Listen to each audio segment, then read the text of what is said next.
Right.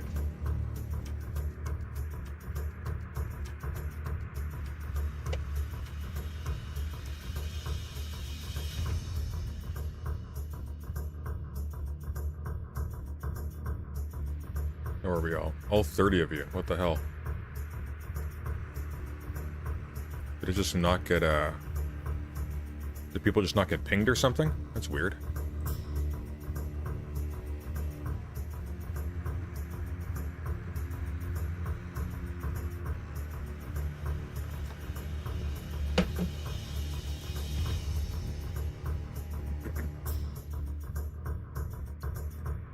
Sleeping. It's only 9:51. It's pretty early.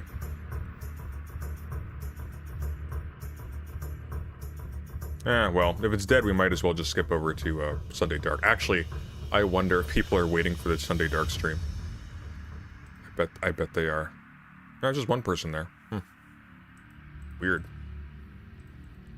I'm tempted to call it a night and to just skip over to Sunday Dark. I think maybe that's what we'll do.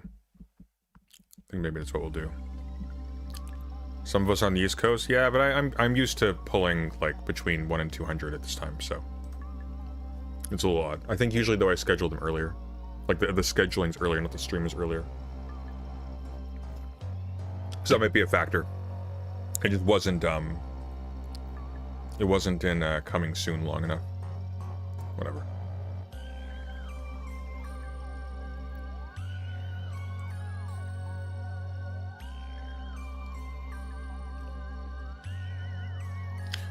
Yeah, I think I might skip us over to Sunday Dark, and we'll do the regular stream either tomorrow or the day after, and that's how we'll do it. Kind of what I'm feeling. Well, the people are crawling in. They're just slow. We'll see. We'll give it a few minutes. If it's like totally dead, I'm not going to waste time. But if we get some people in, then we'll continue. So we'll give it like 10 minutes. Aren't 34 gathered in your name enough? Not enough to compromise sleep. And putting off the fun stuff, frankly. Because I'd rather review stuff later with more people, and people get more out of it. Because people also don't like missing streams, right? So it's not just a matter of like, it's not just my ego. It's like, a lot of people aren't super pumped when it's like, hey, we supported the channel, and then you streamed when nobody is watching. Because that's also kind of a dick move. But normally there's a lot of people up at this time, so. Let's see where we're at right now. We even broken 40? Yeah.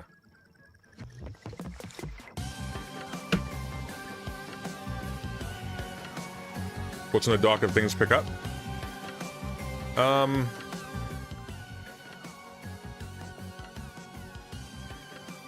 Talking about Discola, there's a bad Dune take by Cavernacle that I want to see. But I may head over to Sunday Dark and just join Ico and talk about the Mary Wu stuff, Mary Chu stuff, sorry. Because I'm kind of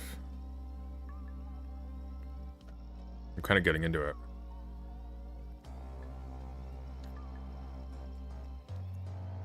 I also wanted to cover something by Felix, because it was actually pretty good.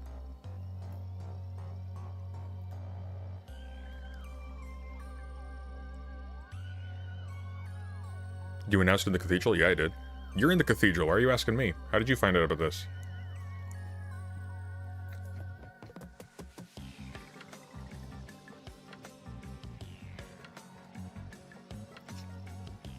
Can I get to see what's on the patron roll, Mr. Sunday, or am I too low a tier?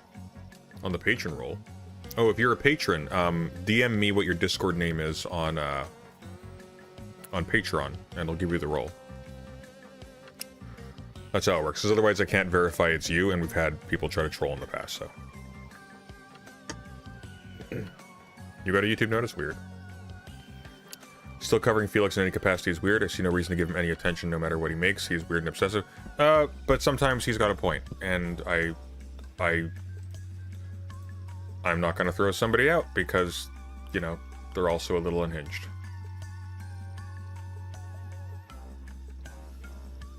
Bluntly. Because you're right, but also, sometimes the stuff's pretty good. Sometimes you gotta, get over people you don't necessarily get along with making stuff you like, or making stuff that's good. I got some YouTube sidebar too. Wonder if I announced it in the general chat. Let's try that. I'm curious. I'm curious if everybody's just got the announcement channel muted.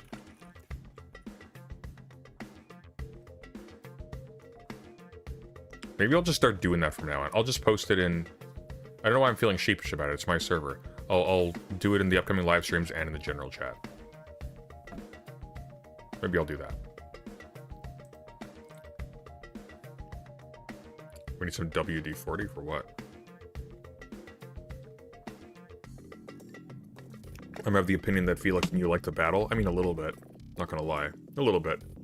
Just a bit.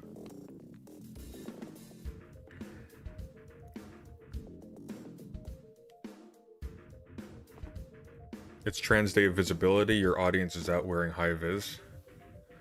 I certainly hope so. It's late at night. It's dangerous to be out there without high vis. I love equality and welfare, but Marx was wrong. Oh, Frabchiste, Kalu Kalei. A new contender. Alright, that's on the docket.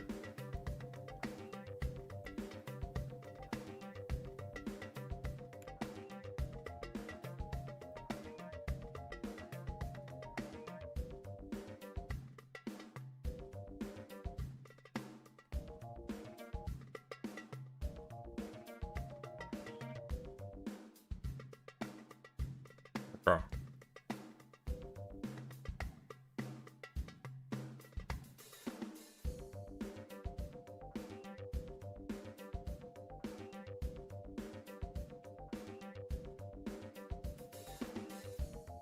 That'll work. Okay, we'll do that. CNN panel flips out when Emma Vigeland mentions Gaza genocide. We'll cover that as well.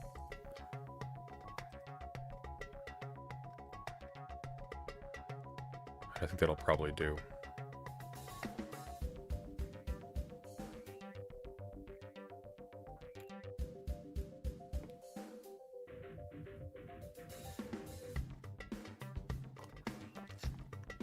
Okay. Sorry about the delay there. I feel bad for Mary Chu, pick on the girl who hates trans people, including her. Why? She's hostile to other people willingly. Don't feel bad for her. She's fine. Feeling bad for her is infantilizing her. She's making decisions. She's making decisions. She is okay. Okay. Like when I talk to her, I'm not gonna be like, now, have you really thought about what you did? Because she did. That'd be insulting if I assume she didn't. Okay.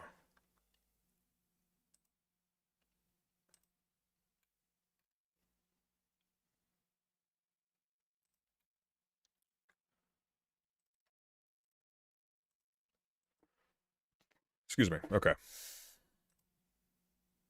Let's watch right. Emma Vigeland. Let's watch Emma Vigeland. Let's watch Sam Cedar watch Emma Vigeland. Let's watch Sunday watch Sam Cedar watch Emma Vigeland. On CNN. When was this, Friday night? Yeah, Friday night. These guys. Wow. They really... I'll tell the story again just because if we clip this, it was interesting. I arrived early to the panel. It was me and the two Republican guys. And this guy, Tim, to my left, Tim Parrish, assumed that I was a conservative. And like when they do me up like that, I almost want them to magify it. Cause you know, whatever, like my blonde highlights come out, my whiteness is very obvious. You need to figure out a name like Hank Pecker for when Hassan goes MAGA. I know. I mean, it's just, I'm already white enough though. Your name is already kind of. Yeah. Give me the Tammy Faye. They went hard on my eye makeup this time. And I, you know, so that he, I think, was a little taken aback that I was a socialist, leftist, whatever. But this guy Tim, I can't remember his last name, Parrish. He's playing a part to a degree. So I almost enjoyed this because like there's going to be an in-house conservative that's playing it up, and it's theatrical on purpose. But the Bush administration alum across from me, I could tell I really pissed him off. And in the break, I did say to him, like, I'm not shocked that you support illegal wars of choice. And it seemed to piss him off further, which was my goal. But anyway, that guy. So is this before you say this to this Pete guy? Seed is his name. Is this before? Okay. This is Let me just before. say, when I saw this clip, like, I was like, my God, did they like wrap this guy in gauze and then just let him out, like take it off for the? Yeah. You couldn't. Wow. I have a theory his birth name's not Pete Seat, but George Bush just changed it. Yeah. At that point, because he was the White House spokesperson for Bush. Petey. Yeah, I saw him sitting once. Hey, Pete. Yeah. Oh, yeah. Pete Seat. You're going to be Pete Seat because you're always sitting. That's honestly. Petey Weedy Seedy. That's what I call you. Petesy Weetsy Seatsy. Yeah. So I know what Thank you, Sam. Pete Comedy. I'm getting in for there. I tried to, or what I'm getting into, I should say. But I guess this was a clip, and I knew as soon as I brought up the Gaza genocide, it was going to be a dog pile, and here we go. We'll take action. I don't want that to happen. I don't think anyone at this table or any of the American public wants that to happen, but everyone should be on notice that this is a president of action who will, in fact, do what he needs to do to carry out his mission of protecting the American public. What do Wow. How embarrassing for you. you mean as a state sponsor of terrorism, though? How do you define Are we terrorism? going to argue Yes. that Iran is literally the number one? Is Iran committing genocide in Gaza right now, like the Israeli government is, which dragged us into this war? Which every president prior. Number one sponsor of terrorism. Well, Iran would be the number one sponsor of terrorism if it wasn't for Israel, wouldn't they? 7 years, the Around the world. Iranians have killed Americans and our allies across this world. Okay. They're My mistake. I mean America. trying to obtain nuclear weapons How? so they can annihilate There's no evidence of Israel that. and Hi, potentially Sunday, you're going to like Resident Evil 9. I've already been playing it for a couple of hours. I really like it.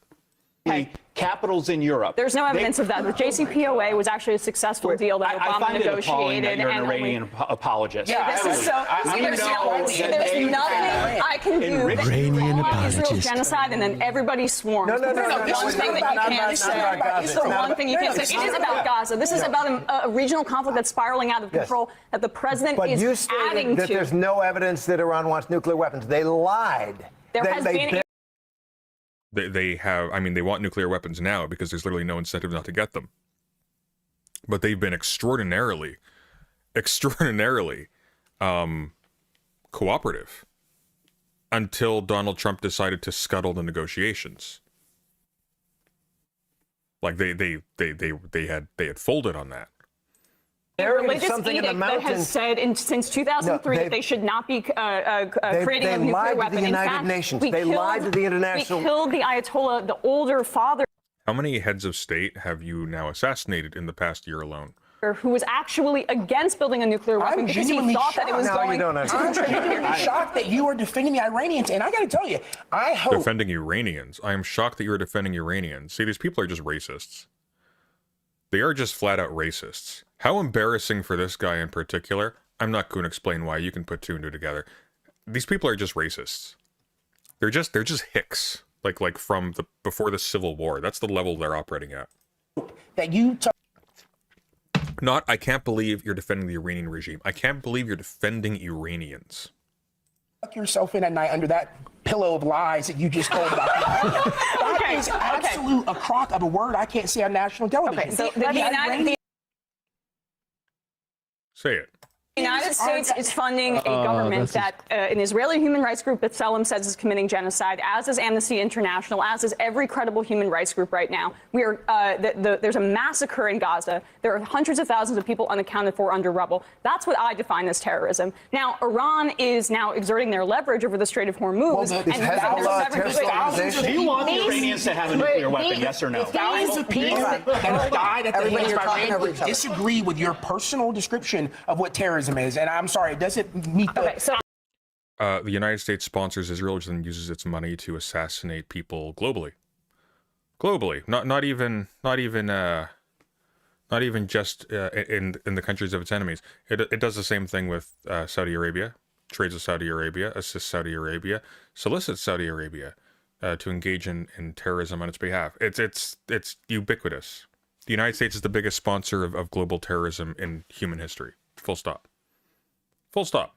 I mean, killing civilians is what. In fact, to the point where most of a good chunk of some of the most notorious terrorist organizations were originally actually trained and armed by the United States to fight its enemies once upon a time. They've learned to launder that since then. I define it as a diplomat. Personal description.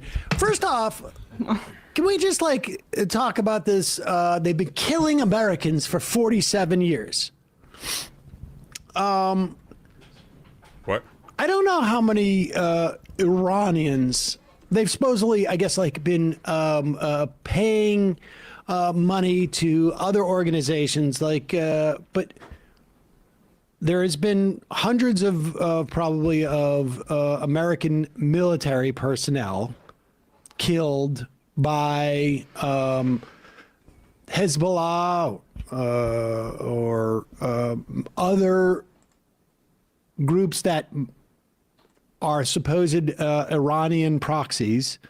And even if we grant, but this idea that Iran has been killing American citizens, civilians, is bunk. We killed more Iranian civilians in day one than Iran has killed in 47 years. I mean, Israel has killed how many Palestinian Americans without any Rare Hoswin. recourse over the past 2.5 years of genocide? In the West Bank? Yeah. Israel has killed more Palestinians. I mean, even it was just shocking. As soon as I say Gaza genocide, that's the beginning of my answer, and the whole table starts interjecting, and that doesn't happen for other people's answers. It just was happening there because I was saying something that isn't typically said on national television, which was my agenda there. And also, they're disagreeing with the United States' own intelligence. This is what you need to understand, okay? The difference between liberals and Nazis is that liberals value their careers. That's it. Liberals have low expectations for the success of the Republican Party and for the right-wing cause. But that is the only difference. They are otherwise exactly the same. It's just some of them are cowards and some of them are psychos. About Iran's nuclear capabilities. Didn't Tulsi Gabbard just testify to this effect some months ago? And that has also been the intelligence community's assessment that Iran was not. Is Emmer still defending Plattner? I'm gonna give him some credit here. Plattner is not like that. Whatever else can be said about him, he's not like that yet. Not seriously pursuing a nuclear weapon. It's just absurd. We are also burying the lead that he said, "Tuck me under a pillow of lies." Yes. You got to lay your head down on the pillow of lies. Tuck yourself under the blanket of lies, I would imagine. But this was just one other quick moment where they kept coming back and calling me an Iranian apologist, and I couldn't help myself, but I started laughing a little bit in this one. The American public, I think, is sitting at home watching this, gripping their chairs at the idea that you are a Iranian sympathizer, and the people Gripping their chairs? The people that No, Plattner's not worse than the racist. He's identical, but he's also like bluntly, he hasn't carried water for the genocide so far as I'm aware. So like there's the man, you're judging his history, his actions, and there's the political candidate. And I get why people are supporting the political candidate. Well, and it's not funny. The idea of what and that's scary. The idea of what the Iranian regime has done around the world, not just to Americans, but to their own people. You mean like America? Have you seen what America does to its own people? Like what? Your prisons have quotas, sir. Your prisons have quotas. Your prisons have quotas for people who certain members of this panel might resemble a little bit.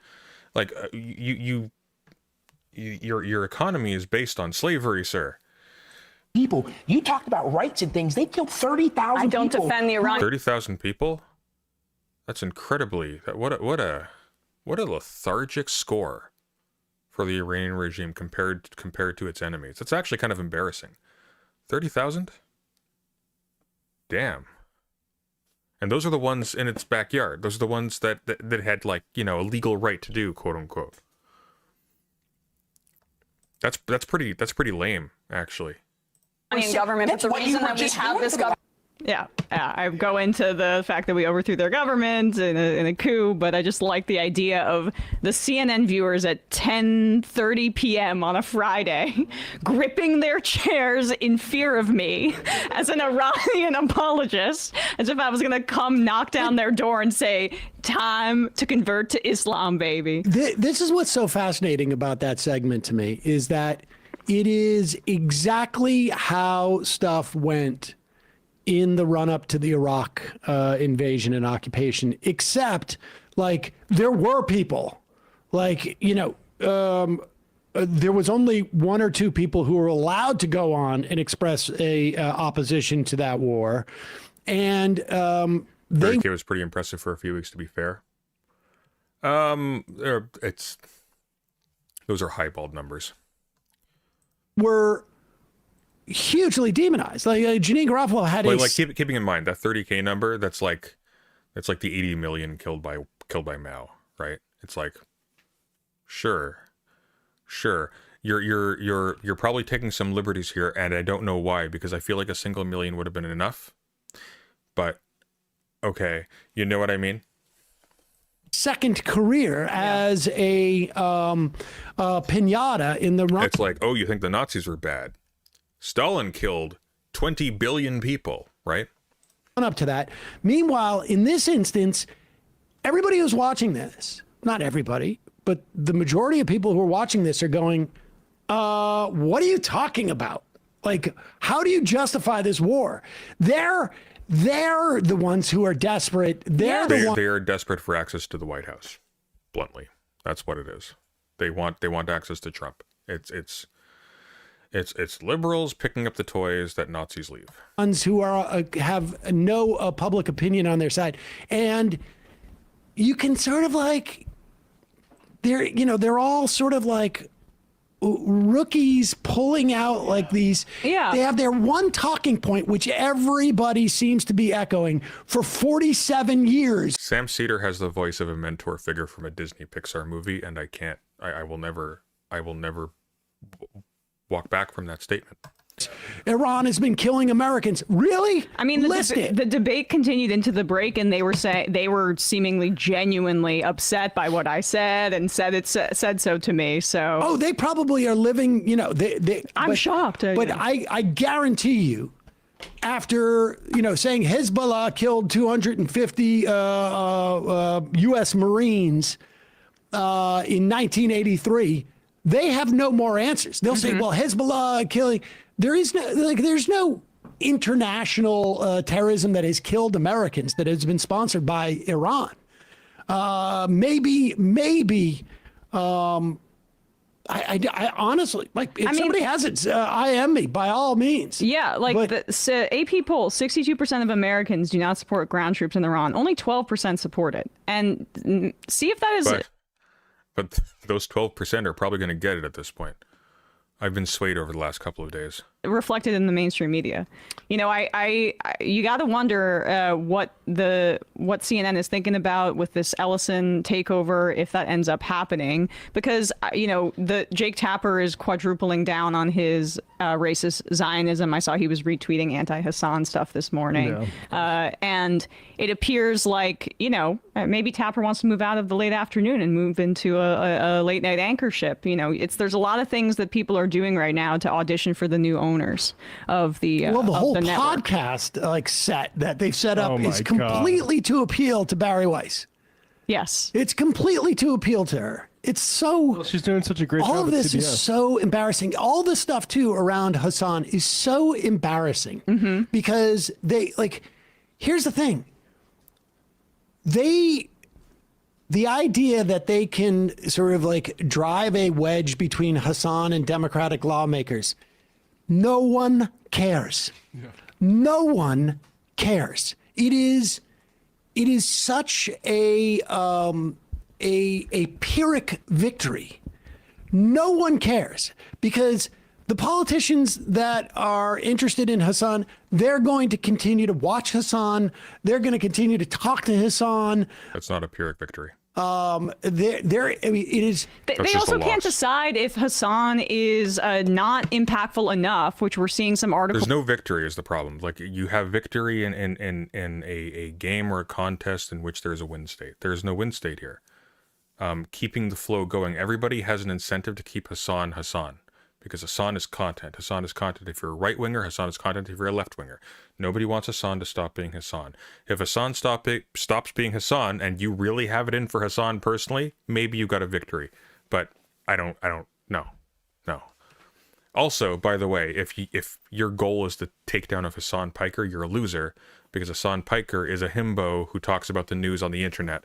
This is not a serious target. About how MSNBC really dwarfs his ratings, or if he's so terrifying that there needs to be this smear campaign against him. Like, pick which one. Is it a problem that the politicians go on his stream, or if your theory is right, it will discredit them? But the problem is that they know that that's not the case. So what McMorrow is doing by throwing Hassan under the bus is, like, she doesn't want to go after her opponent directly, because and like maybe accuse him of anti-Semitism, because that's just a dog whistle for Islamophobia in some of these contexts. And two, she's auditioning for the Zionist donors that are growing tired of the losing campaign of Haley Stevens. So she's like, I'm open for business if you want to support me with some independent expenditures. And now she's calling for McMorrow 5 different debates. What do the internals say right now about Abdul al-Sayed? I hope that Stevens and McMorrow are cannibalizing one another. But I also saw that after this Hassan thing, Abdul al-Sayed's fundraising went up. So is Hassan That's the football player, right? a liability? Well, Or we know what it is. Are you guys worried that it's the opposite? Hassan is massively popular, and especially with people that the Democrats want to get to vote for them, and they can't admit that's true, because then what? He's also, like, all things considered, his pet disciplinary habits notwithstanding, not a terrible human being. It's certainly not relative to his competitors, so it's like, you don't have a lot to stand on here. It's like, really? Hassan Piker said that about 9/11? Wow. Hey, what did you say about killing kids last week? What are they for? Money. In Michigan, where we literally, it was so central to 2024 how that election was lost, with and it wasn't just Muslim and Arab people that were disgusted by the genocide in Gaza, but it is a very acute example with a large Arab and Muslim population in Michigan as to There is also the factor where, bluntly, like, people have to be terminally online to think that Hassan Piker is a big mover and shaker. Hassan Piker is big for a political streamer. But you got to temper that a little bit. That's an important caveat. Hassan Piker is big for a political streamer. Hassan Piker would probably not win election anywhere. Hassan Piker probably is not known by the vast majority of humans who vote. Hassan Piker is basically in the Charlie Kirk tier of things. Right? Hassan Piker is at the Carl Benjamin tier. Really big following. A lot of people watch him. A lot of people who watch online politics watch him. The vast majority of people on this planet, the vast majority of people in North America, don't watch online politics. He's not that big. He's just big for what these people do. this could actually be a direct liability as well? It is. I don't know. I guess it just from my own perspective, just watching the same moves, it's like watching, like, if you were to take a basketball, you could take Bob Cousy and put him on the court now. Yeah. All of a sudden, it's like, wait a second, no, the game is completely different now. Like Y.A. Tittle should not be out there with Lamar Jackson. It's just so. For me, from my perspective, it is so encouraging to just see how off-footed they are. Yes. Like they have. But we're not the audience, and voters, I don't think, are the audience. I think it's donors. Well, that's right. Yeah. But the point is, it used to be the audience. This used to resonate with voters, and now what you're watching is like, this is the bare knuckle, hopefully last grasp of these people, where like they can no longer use popular opinion to influence the donors and keep that money coming. They're pawns of the billionaire class. Stop even saying donors. Like, they're pawns of the billionaire class. There is quite literally a cabal of billionaires who are just buying up media services, often through intermediaries, and then having them say things that make them and their desired candidates look important and correct. That is what it is. Because those billionaires have more wealth than virtually any audience can provide. That's all. Actually, just have Which is why, by the way, no democracy allows billionaires to exist. to sort of like. And if you have billionaires that exist in a democracy, one of those premises is actually incorrect. Bypass, and their sales pitch is getting to a narrower and narrower audience, one that at the end of the day is not going to make a difference. It's not going to make a difference. It doesn't hurt Hassan Piker to, not have an interview with Cory Booker. Yeah, he's I'm bravely ruling this out. It Sounds really depressed. It is not going to. It just simply isn't going to do anything. It's just Cory Booker's leaving a couple of votes on the table. Maybe he doesn't need it or whatnot, but really it is fascinating. And hopefully it continues to move in this direction where they won't even bother. I mean, did you see Alyssa Slotkin was also one of the people that said she won't go on Hassan's show? Oh no. Surprise. And Why would you, why? It just don't, look, if you calculated that going on Hassan Piker is going to be more of a headache for you than a benefit, just don't go on. Why make a big spectacle of it? And she was on Bill Maher's show on Friday going how, God, I hated hearing the words coming out of a woman's mouth. How pathetic do you have to be? She goes, the Democratic Party needs some more masculine energy. There's no secret about that. We need alphas. Actually, I saw. Okay, as a side note, I really love this weird, side wager, this tertiary whole thing going on where, I'm going to phrase that differently. I really love this weird obsession that morons have with, what is the left doing to give men dating advice? How is Jordan Peterson tells young men to wash their balls? Why is the left not telling young men to wash their balls? And the reason why, of course, is that if you are so stupid that you need an old man to tell you in your adulthood to wash your balls, you're a Republican. That's it. You've missed the boat on persuading that vote. Saw this. Dave Weigel made this point where they did some kind of loose poll at a Democratic primary about AOC 2028, and that she was doing a lot better with men than with women. And Dave made this point anecdotally when I go to rallies, there are a lot of women that are I can't even imagine the idea of seeing another woman lose to a Republican, and they have really internalized. And you have Michelle Obama going out there saying a woman can't win or whatever. Thanks, Michelle. The idea that you have Democrats that are engaging in this is this negating, I don't know, cynical. Because the Democratic Party is right wing. View of the American public like this, and I get it. They've given us a lot of reasons to be cynical, but how are you saying this with little girls out there? And there are women that have internalized this, and the women can never be president on this. I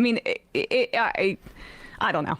And she's saying that we need this masculine energy and we need more young men back into the party as they reject Graham Plattner, who's doing quite well with young men, as they reject Hassan. And Abdul El-Sayed. And Abdul El-Sayed. The bros love Janet Mills. Right. Okay, but they aren't rejecting Graham Plattner because of his reaching out to young men. They're rejecting Graham Plattner because he's a liar. They're rejecting Graham Plattner because he's a liar who worked for Constellus, which is Blackwater. They're rejecting Graham Plattner because despite being an activist against the Iraq War, he volunteered for it afterwards because he wanted to kill people as an adventure.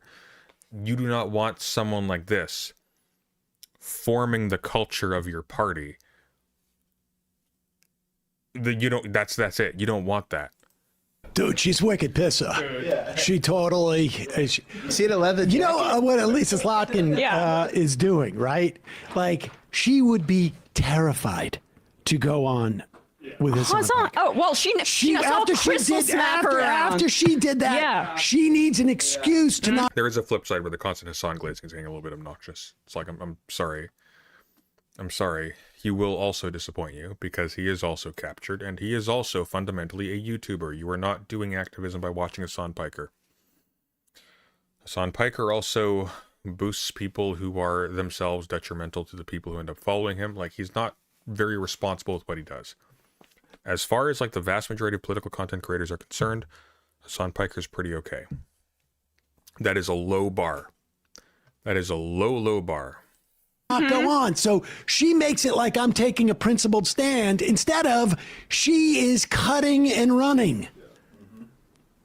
Alyssa, like slink away is what I call it. I've never once received good dating advice. Date men, they're easier. How about Slopkin? Slinking away and contin. You tried. Yeah, Slopkin? No. I still think the great. Not a verb. I mean, her house version I always confuse her with on the Republican side is Maliotakis. And that the best one ever was Malio Stock Tips from George Santos. Yeah. He served his purpose. That was truly, I mean, he didn't serve his time, but he served with that one. Hey, folks, don't forget. Hey, that was scary. Okay. Let's see here.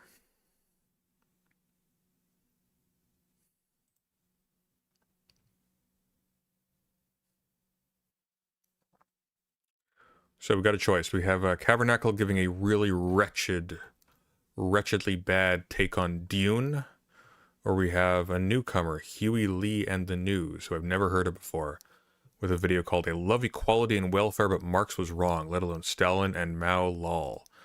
I'm kind of tempted. It's 10 minutes. It's 10 minutes. Can I do both? I can probably fit in both. I like this guy's background. That's a nice setup. That is an elegant, simplistic studio. I like that. That's quite nice. Now we're doing Felix another day. I quite like this. Am I going to like this person? We shall see. For the record, I'm a hard-ass supporter of the welfare state and... Oh, status. Damn. This is actually a good preamble to what we're going to talk about with the Cavernacle, because the Cavernacle thinks that socialism is when state supplies welfare. I am also a supporter of welfare, by the way, but I am not a supporter of the state, and these are not actually contradictory positions. One is ameliorative, as in pardon me, as in given a state, given a situation of intrinsic class exploitation, it'd be better to have welfare than not to have it. 100%. However, welfare is also a system of control, in the exact same way as international aid is a system of control. You now get to bully people by withholding the aid they've come to depend upon and they have not sought a replacement for using international aid. The United States has used this to great effect. But nonetheless, international aid, when supplied, is good. It keeps children from starving to death. It gives people vaccines. It is a good thing. But it is a good thing that can be used in perverse ways. And radical taxation of billionaires, I believe the... Okay, cool. Okay, we're on the same page. Nice. Creative potential of human beings will be multiplied if they have the option of not working. Hey, I like this guy. Okay. Or at least not working as much as they do now. Yeah, better actually. And I believe in not working at all is not good for you. You got to do something. But there's a difference between working and there's a difference between laboring at a Walmart or something. In shorter work week, I believe in basic income. I believe enough free time for people to learn new skills. I believe in free childcare to free up mothers. And I believe in taxing the shit out of the ultra rich. Basically the whole package. Oh, careful. You don't know what I've got in my package here. And all these are not fantasy. That was phrased poorly. They have been experimented with by plenty of countries and have a pretty good track record. So uh-oh. There are a lot of good leftist ideas I'm happy to advocate for. But communism is not one of them. Why? Okay, that 200-year-old shit is outdated and empirically untestable. You think that communism is a style of state organization? That is your mistake. You are incorrect. The state fades away prior to communism coming into place. You do not have a state that is styled after communistic values because the communistic values are intrinsically not statist. Why? Because state institutions rely upon an upper echelon of government and a lower echelon of the governed. You have an intrinsic class distinction built into that, and guess who's going to be in the upper part and who's going to be in the lower part? Doesn't work. Not just untested, but untestable. Because it just makes no sense. No, it's untestable because the conditions for actually having it are not met. It's literally impossible right now. It is an impossibility. So don't worry. It does not benefit from your advocacy one way or the other because it is literally impossible right now. It is not a thing that can be implemented. It is a thing that is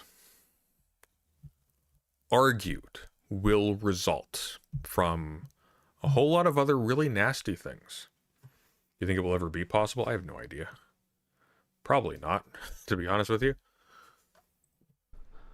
You guys need to stop wasting your time on Karl Marx. No, tell me you haven't read Capital without telling me you haven't read Capital. I don't dislike the guy, but his theory was a mess. What's the I can theory? assure you I know this stuff. I can assure you he can assure us he knows this stuff. When I was a kid back in China, Marxism was a required course He took a course. throughout middle school and high school. He read Marx in middle school and high school. My kids asked me and my wife, why you guys have so many insider jokes that we don't understand. I was like, because those are communist terminologies. How do I translate them to you? Do you know what a cadre is? I got good grades in Marxism, but I fucking hated it. The more I read it, the more confused I got. If you look at the communist system described by Marx and those practiced by... If you're talking about cadres, you're not talking about Marx. To be clear.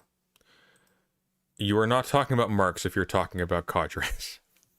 You are talking about cadres if you are talking about Mao, Lenin, others I can think of. You are not talking about that. You are not talking about Marx.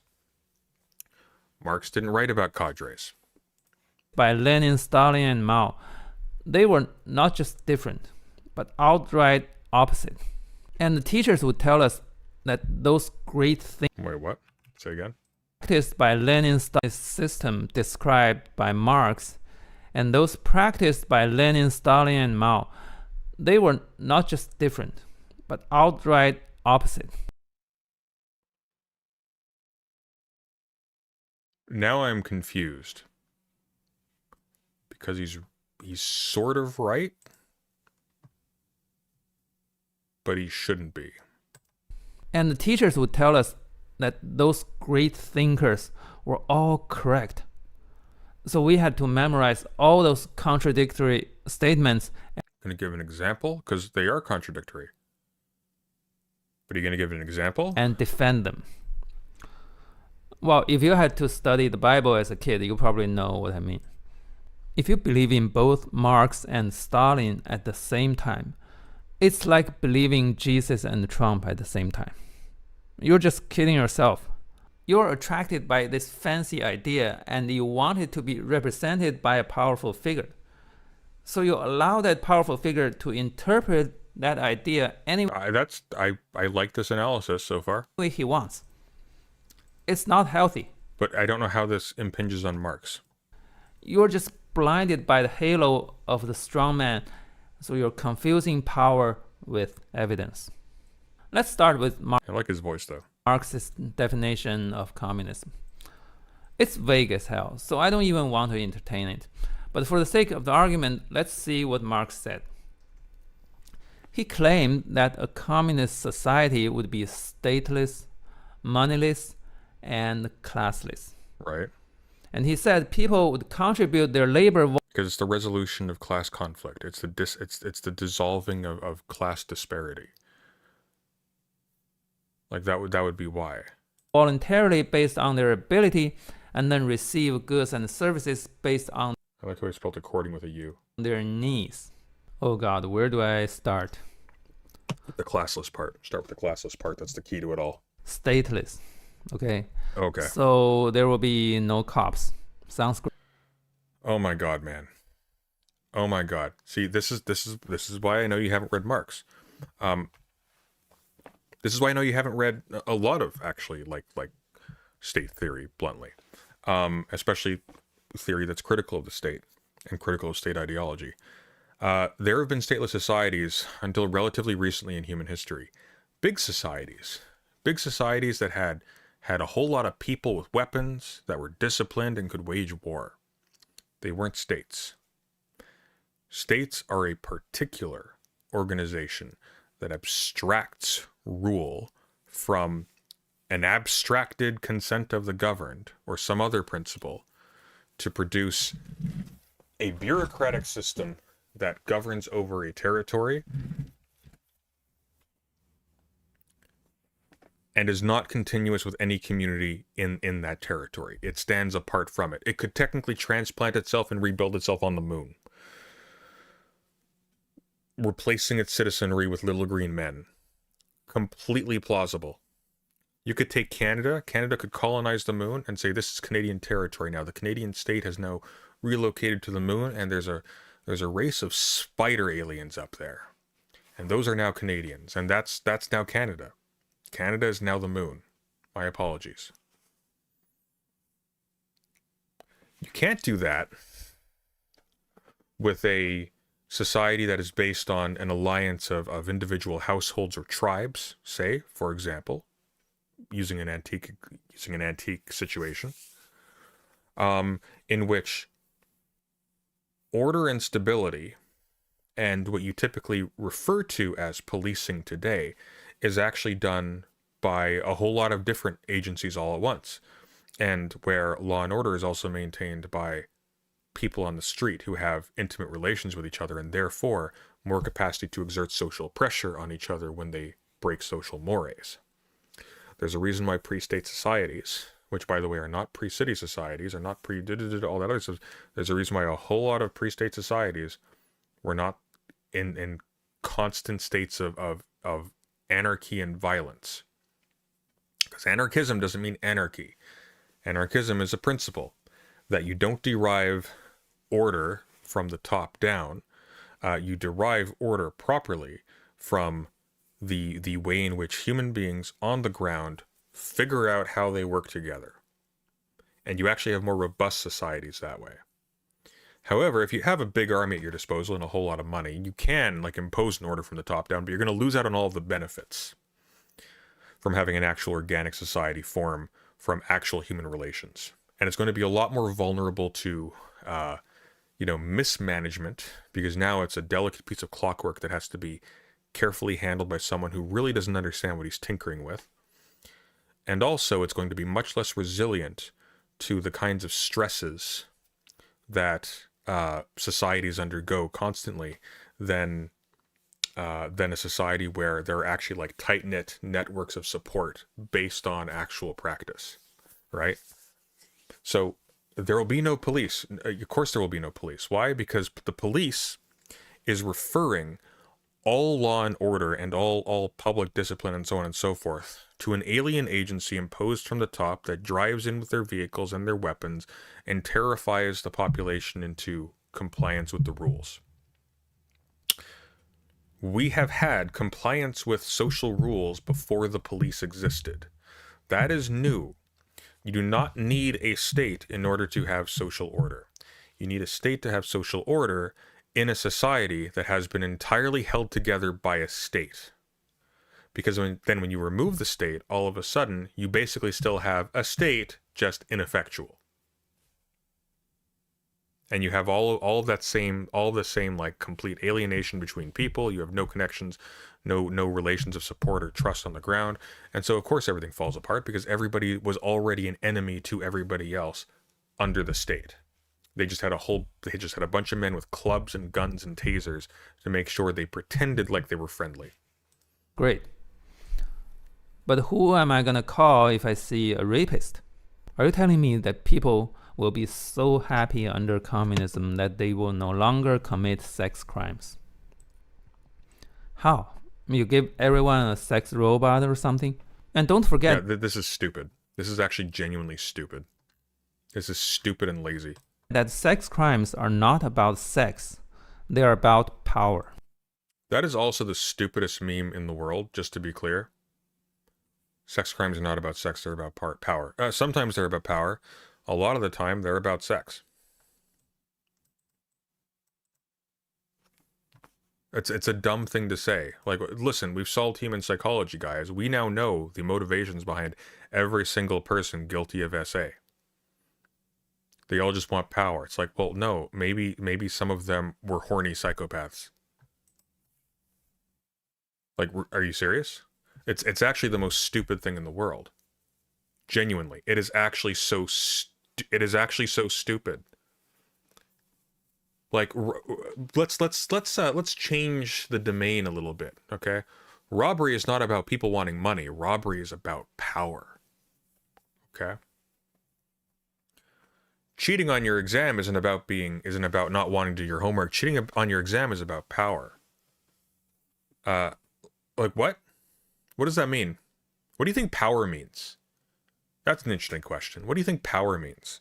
Do the pop psychologists who peddle this nonsense have like a theory of power behind them? Or are they just, do they think they're somehow, you know, not letting the sexual assault culprits have the dignity of being motivated by their balls? You see how weird that is? Like, it's weird. It's a weird thing to insist upon. I am sure there are cases where an intention to assert dominance is the driving factor. Why on earth would you universalize that? That is so silly. That is so silly. There are always fuckers who want to assert their power over other human beings, so robots won't satisfy them. Why do you, like, what is the basis for this? What about drugs? No drug enforcement at all? Why do you want drug enforcement? It's stateless, right? Why do you want, hang on, why do you want to police what people put in their bodies? So heroin and fentanyl and everything are just free. Hospitals use those, by the way. The drug dealers just voluntarily work according to their ability, and drug users just take however many kilos according to their needs.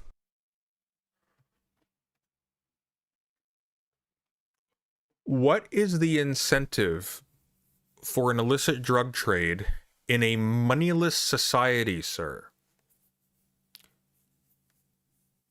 Work this one out for me, please. Because I'm pretty sure the reason why people get into that business is because you can make money easier, faster, with less work.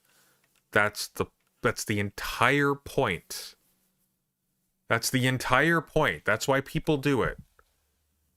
You think people do it for the love of the game? Check his book. He's an author of a book. Of course he's an author of a book. Of course he's an author of a book. He's got an online tutoring service. Wow. How embarrassing. And the moneyless? So what if I want... Okay, you can't follow that up with moneyless. Like that previous thing you said, if it's moneyless, that doesn't exist. So all of this resolves in the moneyless part. You can't complain about the drug dealers when the drug dealers only exist because of money. If you don't have money, there's literally no incentive to do that. There's no incentive to do that. What, for food vouchers? Want some excessive stuff. Let's say I want 100 cats and 1 yak for each of them.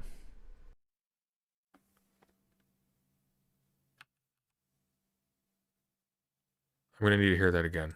And the moneyless? So what if I want some excessive stuff? Let's say I want 100 cats and 1 yak for each of them. Someone is going to give you an odd look and hopefully politely say no, sir. That is what will happen. Can I just request them from my commune? I refuse to believe that even an ideologically saturated and bent Chinese school would teach Marxism this badly. That is, no. No, you would not be allowed that, actually. They would say no. They would say no. What would probably happen, actually, is you would have a set amount of time that you are helping with society. Just hypothetically, helping with society in some capacity. You are given a schedule and like, hey, you're helping with this week, okay. Or you have this training, you're doing this, okay. And then you are given tokens that allow you to take from the collective produce of your society up to the limit of those tokens. And if it is assessed that you can't work to the level of somebody else who relies on those tokens, you're given a little bit, you're given a disproportionate amount to offset what you can't make. That is how that works. If you asked, hey, can I get a billion yachts for myself? They're gonna say no. What are you, a clown? Do you think people didn't think of this? Do you think people thought like we just want no rules, okay? We just want society to be a magic genie that just gives us whatever we want and lets us skip bedtime? Like, no. What? If there's no monetary constraint, Damn, didn't know Sunday knew how China's school system worked back when that guy was young. It wasn't. It is inconceivable to me that it was this dumb. Because this is cartoonish and childish to an absurd degree, and he claims he took it in middle and high school. And I gotta tell you, whatever else can be said about Chinese education in middle and high school, it is not that much less rigorous than the United States and Canada. In fact, I would probably say it's a little bit more. who's gonna say no to me? That would probably be the person you ask for it. You'd probably go to an office. There'd be a person behind a desk whose job it is to take ad hoc requests for goods that are unusual. And you would say, hey, I would like to be allotted these resources for 1,000 cats and 1,000 yachts. And they would go, okay, I'm going to recommend that you see the mental health department. They are on this street. And you know, maybe you should consider requesting the week off for reasons of personal wellness. That's probably what would happen. How do you prove they're not part of my needs? That's the neat part. You don't have to. No human being needs a yacht or a cat. That's not true. Every human needs a cat. Check his book. I dropped the name above. Dividing the rules, how majority cycles saves democracy. What?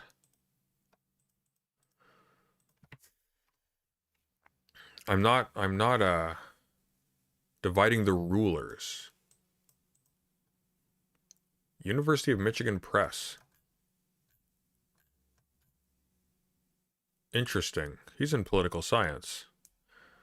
Hui Li, that sounds like the same guy. Hui Li, I'm butchering the pronunciation, I apologize, earned his PhD in political science from the University of California, Davis.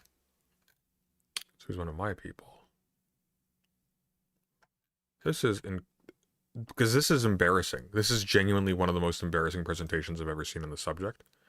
And I do YouTube, so I've seen some pretty bad ones. This is like the shit that like a conservative Christian household would talk about on the dinner table. And it's like, oh, I think we should just share everything. Ha ha ha, the kid's a communist.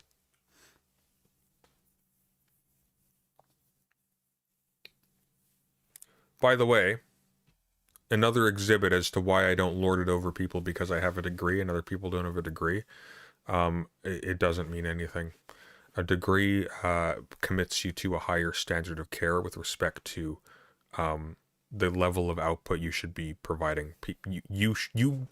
A degree simply means that if you perform your work sloppily, it is more egregious. That's all. As far as your interfacing with the public is concerned, a degree means if you make incorrect statements or you don't cite things properly or whatever, you should be punished more harshly than someone who wasn't trained. He is clearly trying to make money from what he knows, so he dumbs down ideas into 10-minute videos. You can dumb down ideas into 10-minute videos without getting them incorrect. But this isn't even getting his ideas or getting ideas incorrectly. This is like flat out slander based on total misinformation, based on, I can only presume, a total lack of engagement with the actual material, because this is comical. This is comical. If his colleagues saw this, they would laugh at him.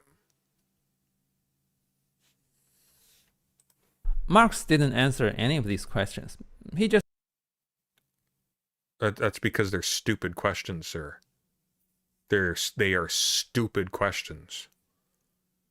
They're stupid questions. They're dumb. You should be embarrassed for asking them. painted this vague picture of a heavenly economic rapture. And Where did he paint this picture? What? Heavenly economic rapture.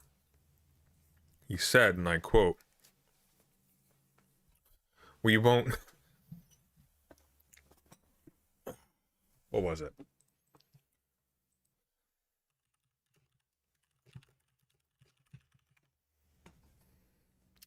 "When our turn comes, we shall make no excuse for the terror."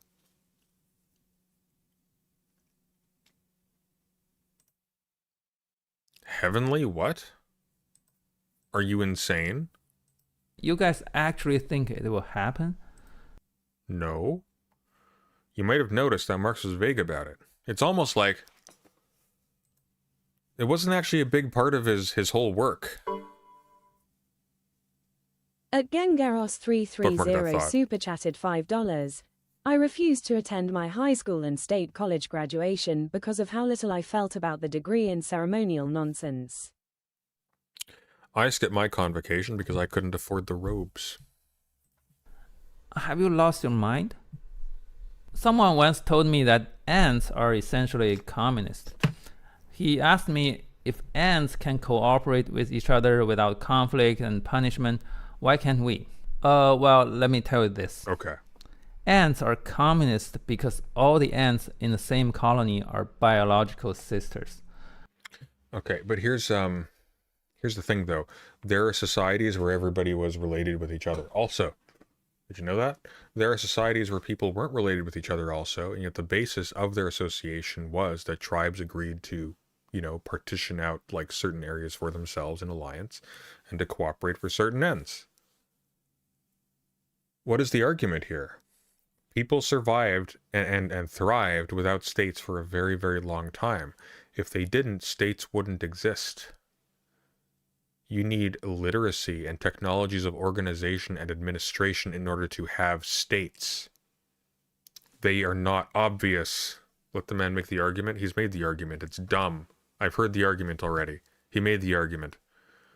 The argument, this is an appropriate thumbnail face for him.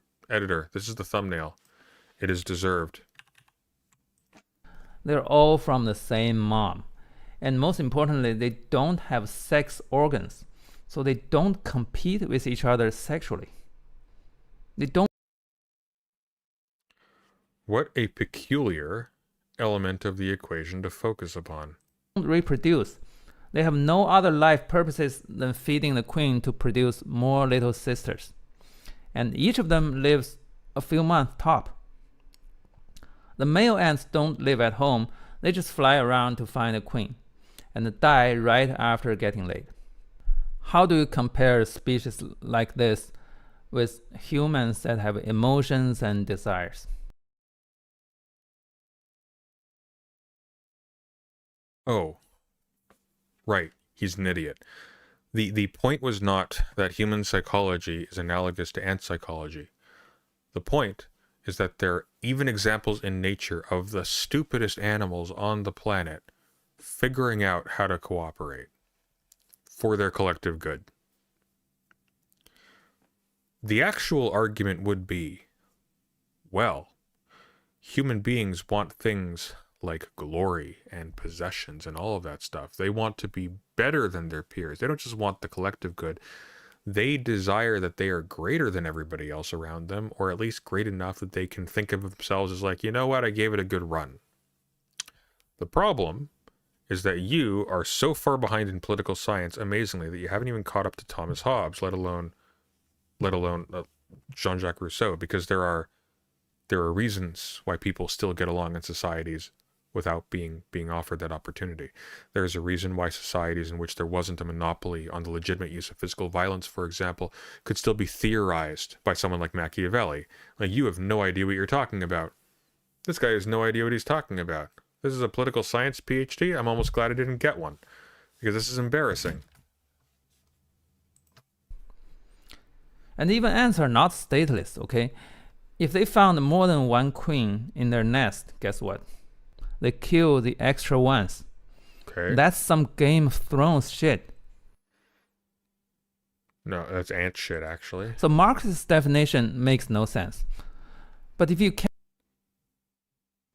Marx's definition of communism as a stateless, moneyless society, classless society, doesn't make sense because ants kill superfluous queens. That is actually the argument that this man made. That is remarkable. can't bring yourself to part. By the way, I want to be clear. I went into this fully anticipating I would like this guy. And I really don't. Because, by the way, there are ways in which Marx is wrong. He hasn't touched on one yet. With the bearded old man because he was such a good writer. I understand. He did write beautifully. You think people read the Grundrisse because it's great poetry? Won't fight you on that. But if you believe in him, you have to admit that the Leninist, Stalinist, Maoist stuff is full of shit. What do you mean? They wrote a bunch of different things. Also, I like how there's like like it's almost like a chain of receding chins here. There were differences even among those fellows as well, but I don't want to get into that. Really? There were differences between Russians and people in China? What I can tell you 100% sure is that their versions of communism had nothing to do with Marx. Except they had a lot to do with Marx. What they differed on was the conditions under which they thought communism could be brought into existence. They had it's not even different. They had specific theories about how societies are organized and how revolutions are carried out by the actors in time that Marx didn't go into. And moreover, they were operating in territories that, in Marx's understanding, weren't fertile ground for communism. So how do you not know this? Zero. Were the Soviet and Chinese systems stateless? No, but that's because they weren't communist either. They were communist in aim. I'm sorry, what? Hell no. Those were the polar opposite of stateless societies. Yeah, they were state societies because they were in an international system of states. They were competing with states. States are a military technology, among other things. You need states to survive in a system of states. Do you think a stateless society is one in which there is one island somewhere on Earth that happens to have no state? Meanwhile, it's surrounded by states. No, because those states would take over it. A stateless society is a planet without states. It's planetary. They literally never claimed that communism in China or in Russia was stateless. They had theories of statecraft. What are you talking about? States were as hardcore as one can get. Every aspect of your life was controlled by the state. That's not true. You couldn't even move or change jobs without the approval of the state. Why would... Yeah, well, hang on a sec. You can't change jobs without the approval of the state in America. Your employment has to be legally registered and compliant with government rules. Like, what are you talking about? Do you mean I can't switch from Wendy's to Burger King? I mean, sure. I need to ask permission to switch from Wendy's to Burger King. But those jobs suck. How was that? It's not even like a defense of the Soviet Union or communist China. It's like, this just doesn't matter. It just flat out doesn't matter. This man has never worked for a living. He's an online tutor. I mean, he's an online tutor now. That doesn't mean he's never worked for a living. Marxist. Old Marx would be He's definitely never read Marx for a living, I can tell you that. rolling in his grave if he knew how easy it was for Stalin to execute someone for not clapping enough. There were people who executed people for not clapping enough prior to Stalin, sir. You really need to go outside and maybe read a book. Go to the library. Were those countries moneyless? No, they weren't. Not only there was money, but there were multiple kinds. Okay. Your video is called I Love Equality and Welfare, but Marx was wrong, let alone Stalin and Mao lol. Now, grammatically, this is suspect by itself. But I'm sorry. No, you have no idea what you're talking about. Also, let us be clear.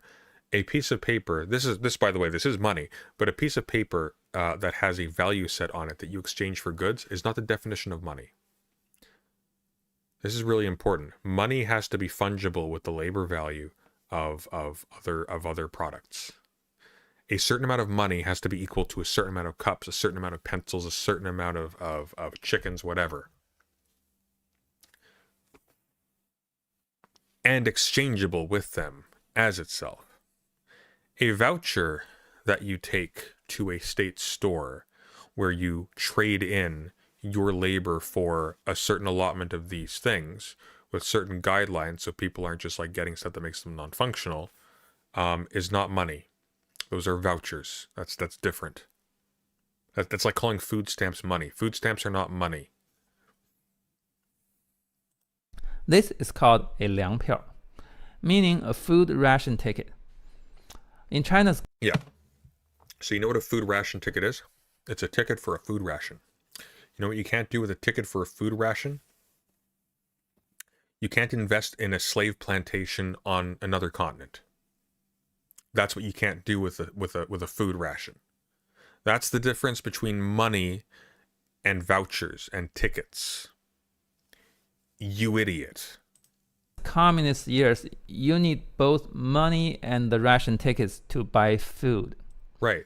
Can you pay your taxes with the food ration ticket? And rural residents didn't even have the ration tickets because they were not supposed to buy food. They had to either plant stuff themselves or maybe occasionally receive some cooking oil from their village communes. That's it. Okay, so excellent point. Life in the Soviet Union and life in communist China sucked. A lot of people starved. It wasn't very nice. This has nothing to do with the viability of a moneyless society. You've actually described exactly how it's viable. What you pointed out is that it can be organized in an unfair way. And it's organized in an unfair way, as you adequately put, because this was not a stateless society. This is a class-divided society in which some people's needs were met and some weren't.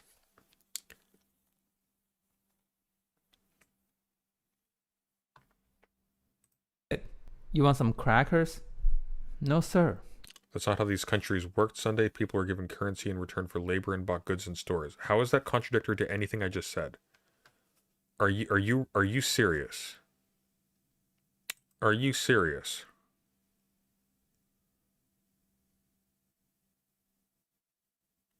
Like, how does that contradict what I just said?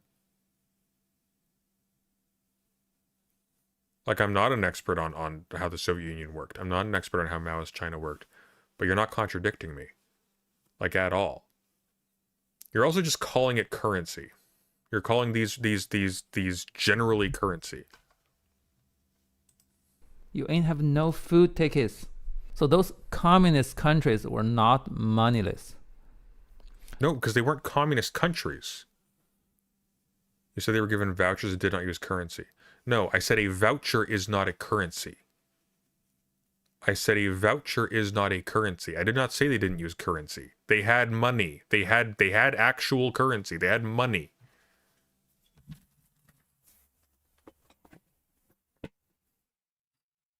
You directly said they had no currency. I did not say China or Russia did not have currency. You are mistaken. Were they classless? Oh God, no. They were made of nothing but classes. All the cadres, meaning office holders. That was what the guy said, though? No, the guy was holding up a food voucher and saying that was currency. A food voucher is not currency. A food voucher is not money. That is not me committing to the statement that they didn't also have money. Notice I didn't argue with him when he said they had vouchers and money. Jesus. Illiterate. Had ranks. And all the blue-collar workers also had ranks. Everyone's salaries, housing, and healthcare all depended on their ranks.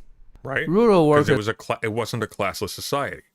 Didn't have ranks because they didn't have nothing. You call that Marxism? No. No, they explicitly call it Leninism and Stalinism. Not even, actually. That's just how the Soviet state worked. Really? Give me one quote from Marx saying that communism means putting people in lifelong ranks. I know, right? It's almost like they aren't the same thing. It's almost like, you know what's crazy? There were other communists besides the Bolsheviks. Did you know that? Did you know that? They actually debated with each other. But the Bolsheviks did really well. Why? Because there was a state apparatus that facilitated the exertion of top-down power. And the other communists who weren't statists, they didn't want to take advantage of that. So they didn't compete very well. Because they didn't think that communism fundamentally or Marxism was amenable to a theory of state control.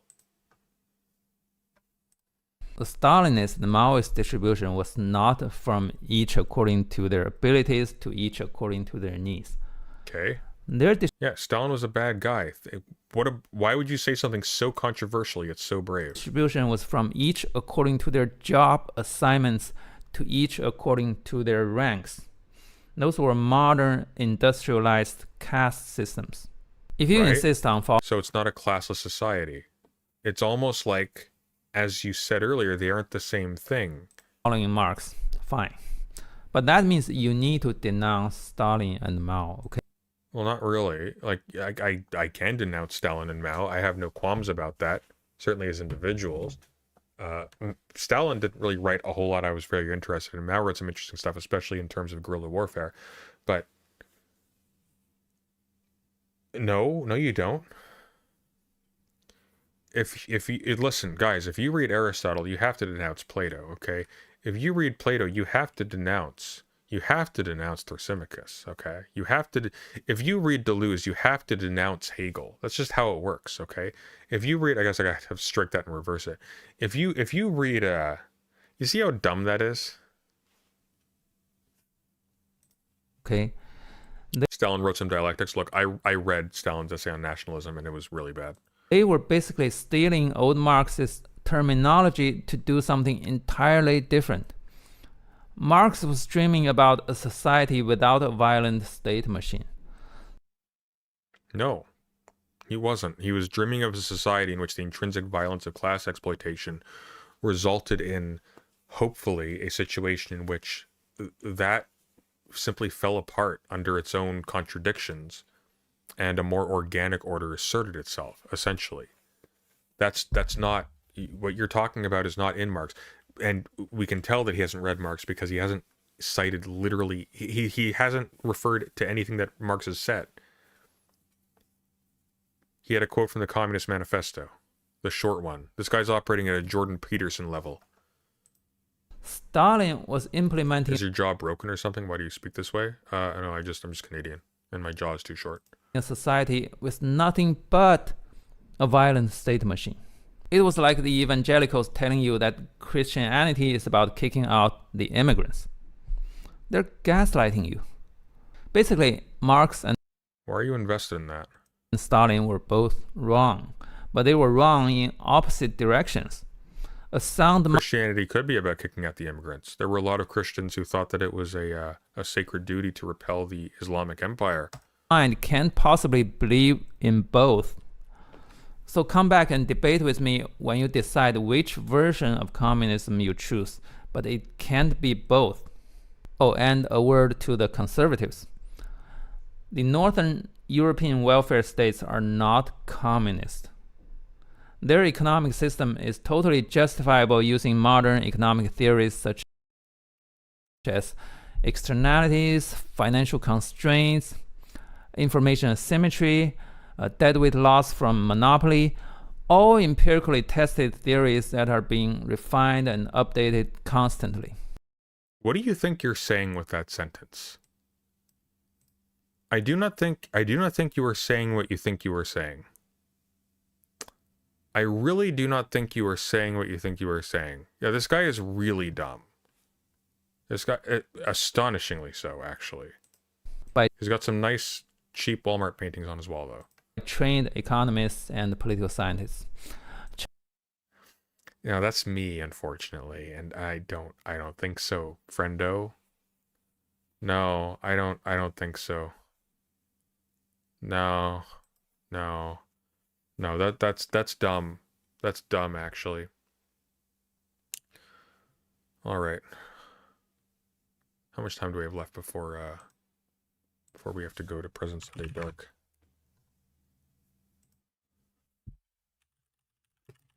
Can we get the Tabernacle video in? Can we fit that in?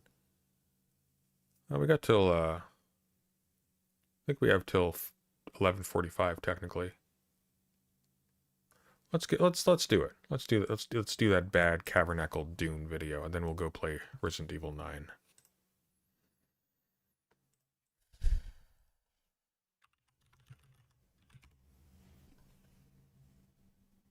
How Dune is pro MAGA and Donald. I can't make this up. I kind of hate this guy now. How Dune is pro MAGA and Donald Trump. I cannot express how stupid that is as a sentence adequately. I do not have the language. I do not have the verbal capacity to adequately represent how monumentally stupid this title is, just by itself.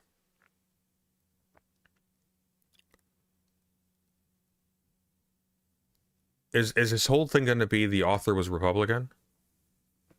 Because if his whole thing is that Frank Herbert was a Republican, like no, I'm sorry. That does not make Dune pro MAGA. That doesn't even make Frank Herbert pro MAGA. Frank Herbert, by the way, was extremely hostile to the persecution of communists in America. He grew up and was ensconced in a different culture. He was a reader of a lot of reactionary science fiction. Dune is the most quintessentially leftist sci-fi that you will read from that era.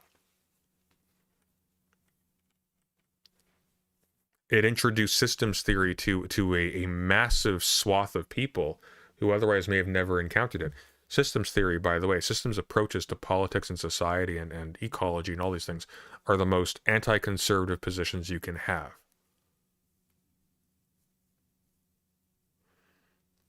No, President Sunday, you're forgetting the name MAGA communism. Yeah, but MAGA communists are just pro-Trump reactionaries that have decided to pretend to be minor Command and Conquer Red Alert villains, so there.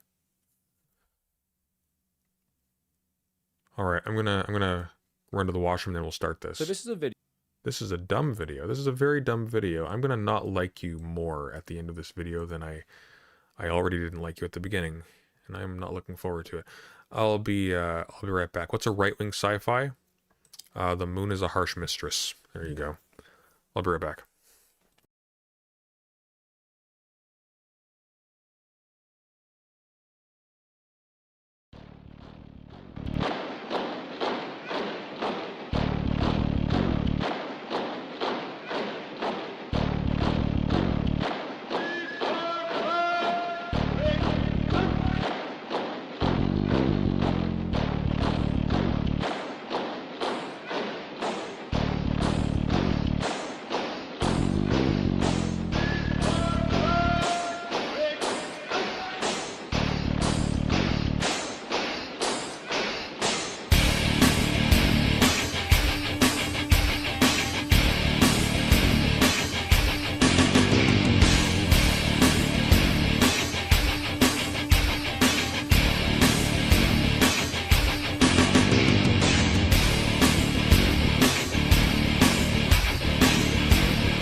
All right, I have my very undistinguished copy of Dune here. We're going to get into this. This is going to be plain and simple. So this is a video about why Frank Herbert and his Dune books would support a pro Make America Great Again outlook. I'm going to call it right here. He hasn't read the books. He's going to be basing this off of Wikipedia articles about the man's interviews and his political associations, his interpersonal associations, and the movies. That's my assumption. Because the movies, by the way, are right-wing. Cavernacle is constantly mentioning how drugs and cannabis are anti-leftist, which is very well to say as a totally healthy man who has never touched a drug. Oh, is he going down that road? There's a whole lot of, like, really shitty, grifty, derivative pseudo-leftist creators who have been taking a very authoritarian bent lately in order to appeal to a crowd that thinks it's really cool to control people's bodies. For some reason, I guess because, you know, the Republicans are in power and are you know, waging war globally, therefore authoritarianism is hip and cool again. It's weird. It's weird. Which, by the way, reminder, if you're a Vosh viewer in this day and age, you have no self-respect, and I feel nothing I feel nothing about you. Now, I specifically mean these books and his own politics would have meant he would have supported Donald Trump for president both times. How? But it's probably not. How do the politics of Dune mean that he would support Donald Trump? How? In the way you actually think. And that's what this video is going to be dealing with today. Like, why does Dune support this? It doesn't. Why would he support this? And part 2 of this video is... Here's the thing. So these are actually two very unrelated questions, and they're very unrelated questions. So here's an example. Does Ender's Game represent an ethos or portray an ethos or whatever that would be supportive of MAGA or Donald Trump? No. Categorically not. Does Orson Scott Card? Yes. Because Orson Scott Card is a religious bigot. Ender's Game is a very well-crafted, very insightful, very conscientious novel. These are separate things from each other. You can be an asshole who produces something good. You can be an asshole who produces something good despite yourself. Sunday, how much are movies close to the books? The movies are a complete betrayal of the themes of the books. Like a complete betrayal of the themes of the books. The movies aren't just a bad representation, they actually represent the polar opposite of the values of the books. Genuinely. The movies are a travesty. I hate the Dune movies so much. About why Dune and Frank Herbert would have supported Elon Musk and Doge gutting the federal government. Jesus Christ. Now, I need to start this video by kind of nipping some criticism in the bud, because many people on YouTube have called me the Muad'Dib, the Lisan al-Gaib, because I often predict things. No, you don't? Like what? Predict the downfall of Mr. Beast. Predict the downfall of Mr. Beast Mr. Beast is incredibly rich and successful. What do you mean the downfall of Mr. Beast? Downfall of like certain liberal YouTubers. And I am predicting right now. Like who? What are you talking about? I can see you doing this. You are leaving me an annoying comment. You are leaving me an annoying comment telling me how I'm actually wrong. Did I even read the books? And the question I'll throw... No, you didn't. ...back at people. And if you did read them, you read them badly. Have you read the books? Have you read all 6 of the books? What do you know about Frank Herbert's own political views? And how much do you recognize them manifesting in the Dune books? So if you don't know these things, please don't reactively comment based on the title, because you end up looking stupid. So when I made a video about why Dune was right about AI, someone wrote, Dune didn't talk about AI. What do you mean Dune was right about AI? You think there is no AI. ChatGPT isn't AI. ChatGPT is not a thinking machine. What? Wow. How the fuck do you read the Dune books and come to the conclusion that the Butlerian jihad was good? It resulted in thousands of years of galactic feudalism. It makes cyberpunk dystopias seem like heaven. What is wrong with these people? Someone responding, isn't it clear that the jihad was the only way to avoid absolute horrors? Like, sure, it turned out bad, But agents... No, nothing's clear. Nothing. It's like a distant cultural memory. Nobody even knows what it was. In the moment, wasn't it clear the thing to do? The person who talked about my interpretation of this said, I haven't read Dune to comment, just know some of the lore. So if you just know some of the lore, if you have just consumed the lore on wiki pages and you... Okay, so we're picking out people in our comment sections as a preemptive defense who haven't read the book. That's the level we're operating at here. That's embarrassing. YouTube videos about Dune, please don't comment telling me I'm wrong, because you don't understand Dune. And this goes to a broader point, I feel like, about mythology around fiction. So Lord of the Rings and Dune are often contrasted against each other for basically being the polar opposites of each other. One is complete political allegory to the point that... They are not. Neither of them are allegories. Neither of them are allegories. They are compared with each other in terms of scope and in terms of the type of world building that they have. They are not. No. Some of the Dune books, especially The God Emperor of Dune, are basically Frank Herbert's political manifesto. A lot of Leto II's own speeches and journal entries are pretty much self-inserts from Frank Herbert himself. Okay, here's the thing about... Okay, Jesus. Here's the thing about the inserts in the Dune novels. They're inserts in novels. So, for example, I can have a position politically, and I can recognize that there are other people who have an opposite position, and I can weigh them with some level of balance. I may even hold a position that I think is less likely to be correct than somebody else's position for reasons of an effective nature. I'm emotionally or culturally attached to one, and I'm willing to see something lose, right? For example, in Children of Dune, Leto II, no, not Leto II, his sister, Ganima, assassinates a mathematician who claimed he could predict history with mathematics, with mathematical modeling. This is a parody of Harry Seldon's Psychohistory, which you may remember from the bastardization of that language by the not Professor Jang person we were covering a little while ago, in the Foundation novels.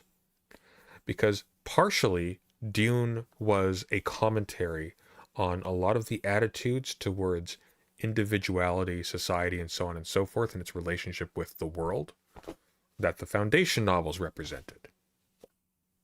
And I like the Foundation novels.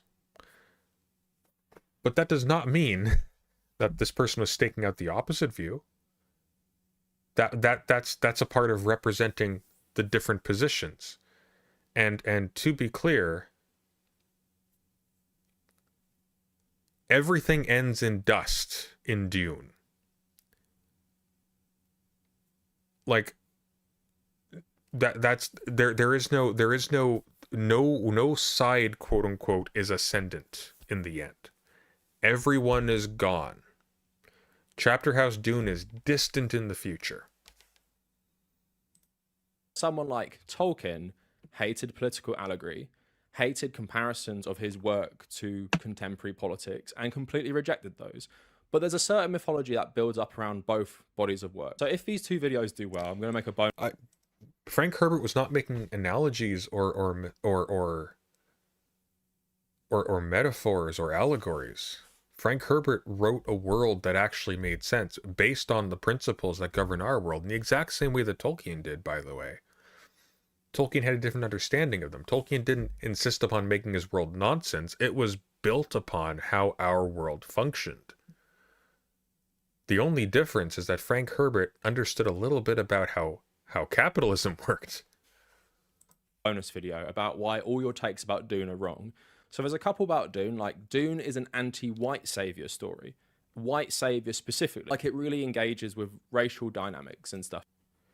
I mean, it does kind of. It's definitely like it casts an evil, cynical eye on European saviors, because it points out that actually the problem to which they are an answer was manufactured also by them.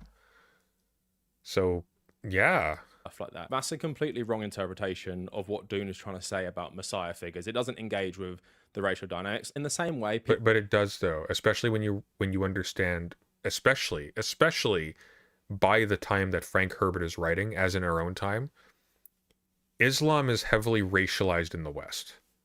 Massively so. Massively so. People often say Tolkien was an anti-fascist, and The Lord of the Rings are an anti-fascist body of work, when Tolkien himself was a traditionalist Catholic who supported Francisco Franco in the Spanish Civil War, the guy who was fighting against communism with Hitler in Spain, someone whose politics share way more similarities with the Italian fascist Julius Evola than they do with someone like Karl Marx. They do not. I'm sorry, no. Tolkien's politics had nothing to do with Julius Evola. Jesus fucking Christ. But again, there's a mythology about Lord of the Rings that somehow it's anti-fascist, it's anti-war, it's about World War II, it's about World anti-war. War I. Who cares if it's anti-war?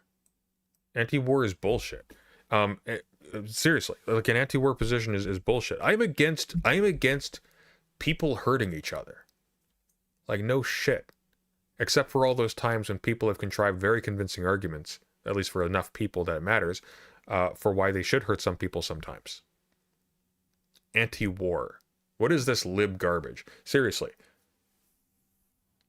You are required to go to war sometimes. If you want a communist society and there's a really powerful state that is the one thing between you and a peaceable future in which you're able to live without the constant threat of oppression, you go to war, probably, kinda. That's a good argument at the very least. If you're in Gaza and you are if you're in Iran, if you're in Iran and you're being attacked by the United States, you're going to war.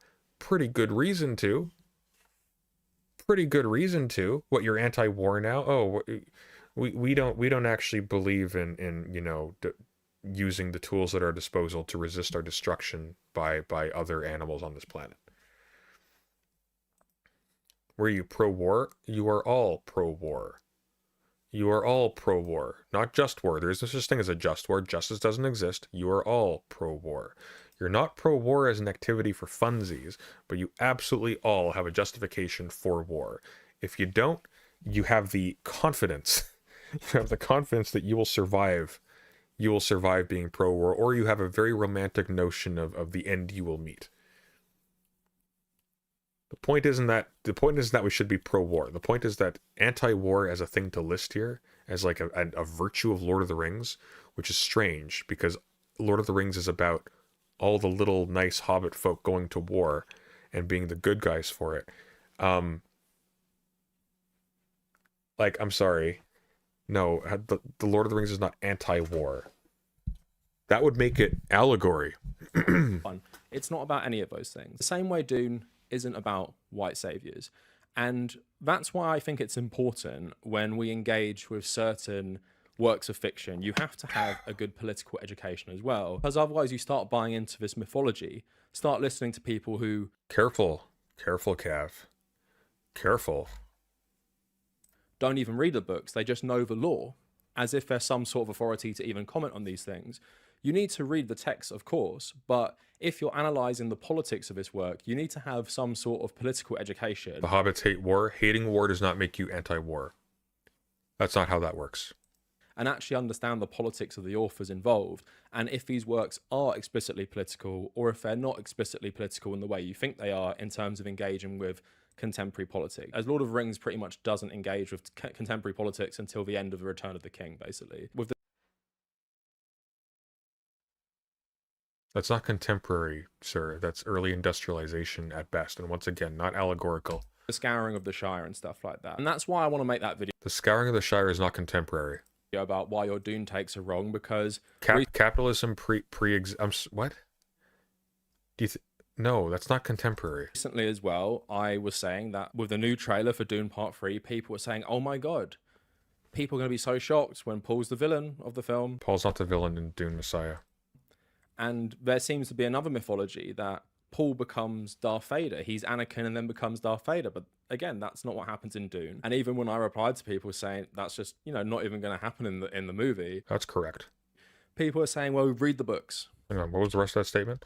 Paul never is the villain of Dune. Even the way Denise is describing his adaptation doesn't seem to suggest to be the villain of the story overall. Dune isn't about villains outside of the barren, honored matrix. That's just, you know, not even going to happen in the movie. People are saying, well, read the books. You haven't read the books. And that's what I mean. People don't understand what the books are about because they don't have the political context in which the books were written or what these books are even trying to say. Because if you read the books and you read all 6 of them, it's pretty clear Paul Atreides isn't some sort of villain. And Paul Atreides shares way more similarities to someone like Oedipus.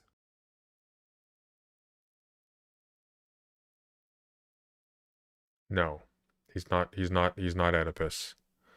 He is not Oedipus. That's a mistake. Oh my god.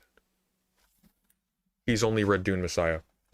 I just realized he's only read Dune Messiah. He claims he's read all 6 books. He wikied them. He's read Dune 1 and Dune Messiah. He read Dune Messiah, the short one, because the movie's coming out. That's why this video exists. That's why this video exists. That's what it is.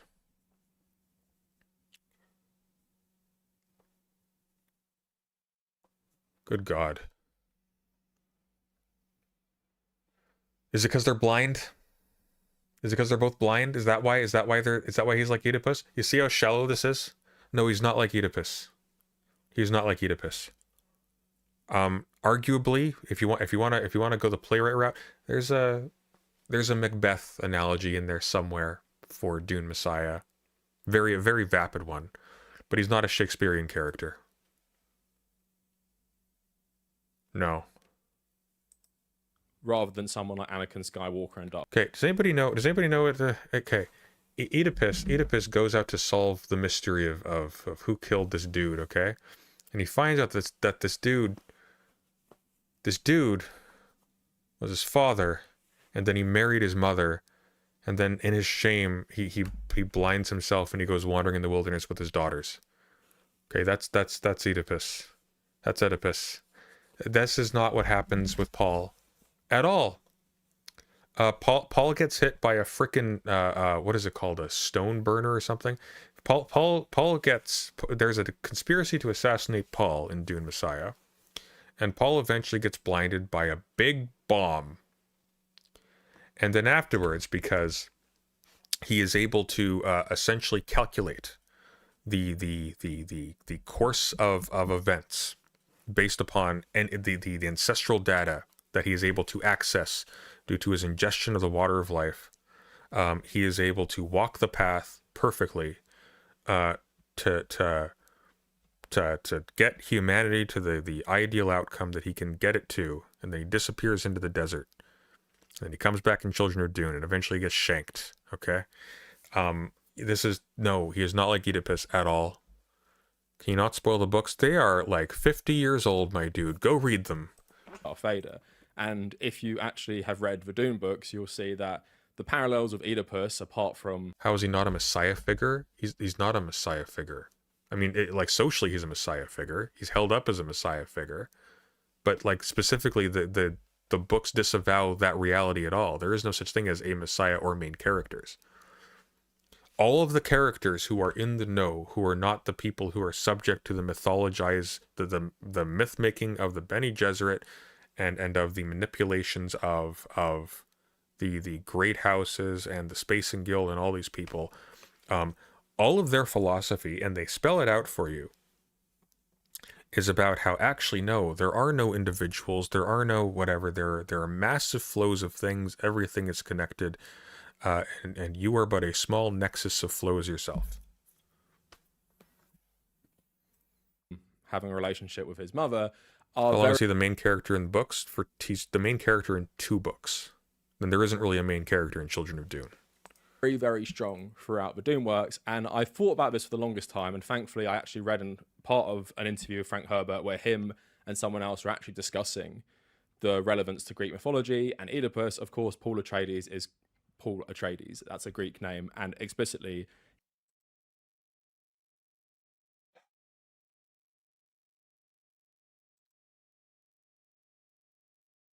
his family are from a Greek background. So I wanted to get all of that out of the way because I was prepared for annoying comments, and I'm just going to say, You can, of course, agree or disagree with what I'm saying in this video, but if you seriously have not read these books, or you haven't read them for a long time, if you don't know about the politics of these books, if you don't know about the politics of Frank Herbert, please just give this video a chance. Watch the video. I'm going to read lots of quotes from the Dune books. I'm going to read lots of quotes from Frank Herbert himself. We're going to compare them and how his own politics explicitly carry over in this, and how he would, yes, have supported Donald Trump. And in the next video, we're going to talk about how he would have supported Doge, because we have to remember Frank Herbert was an Paul isn't Greek. Okay, listen. This is silly for a couple of reasons. One, you know what? You know what else you get in Dune? There is the Orange Catholic Bible, right? It has segments of the Quran in it. Paul is given it by his Suk doctor, mentat, Dr. Yue, which was cut from the movie because Denis Villeneuve has no respect for Dune. And it is a massive cultural mutt, like everything is, because Dune takes place in the distant future, in which there are no Greeks anymore. There are names. Like, dude. Conventional conservative libertarian who absolutely hated the welfare state. And as much as Paul Atreides is someone like Oedipus and Lawrence of Arabia, Paul Atreides is... Yeah, he's saying Atreides is Greek. That's it. Yeah, it's silly. It's like, are the Harkonnens Russian? Are they Russians?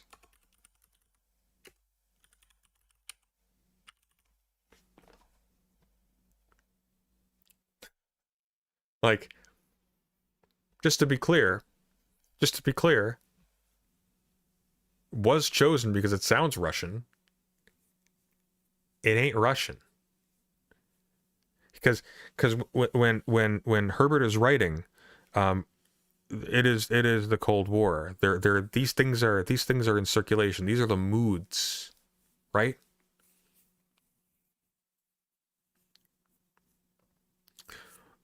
Why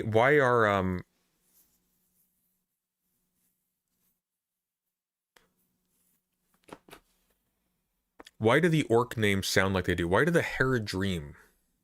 Why are they called the Haradrim? Are they from the Middle East? No, but that's what's in the imaginary. There's an oriental bent to the styling of the things. That is not a statement about their substance. Like, the cultures that you have by the time Dune is taking place are so distant from their origins, nobody knows where they come from. Also JFK, and he very explicitly says this, and Leto II can be easily seen as both Richard Nixon or, as I'm going to make the argument, Donald Trump in 2016 or in 2026. So all of that coming up for you today. But before we go any further, this video took a lot of research. Okay, here's a question for you.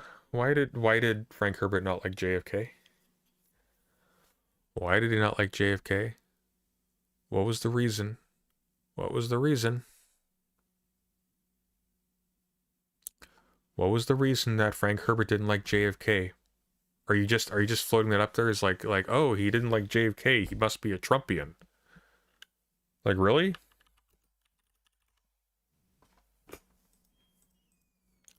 He was critical of a Democrat, don't you know? He was basically MAGA. Like, are you stupid?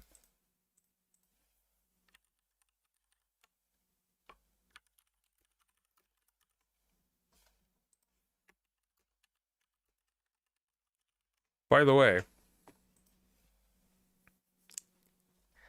you know what wasn't passed under JFK's presidency? Just FYI. You know what wasn't passed under JFK's presidency, which a lot of people have made comments about, that I must be wary about replicating on this platform?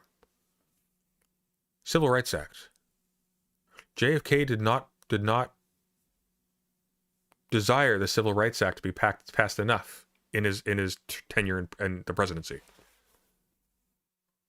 Is being critical of JFK for getting America into the Vietnam War, for being a charismatic persona for American imperialism with a benign seeming face? Does that make him MAGA? Because Donald Trump is a charismatic figure who is driving the United States into reckless wars of destruction. That would be the analogy. I'll be right back, guys. Give me a moment.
All right, let's continue.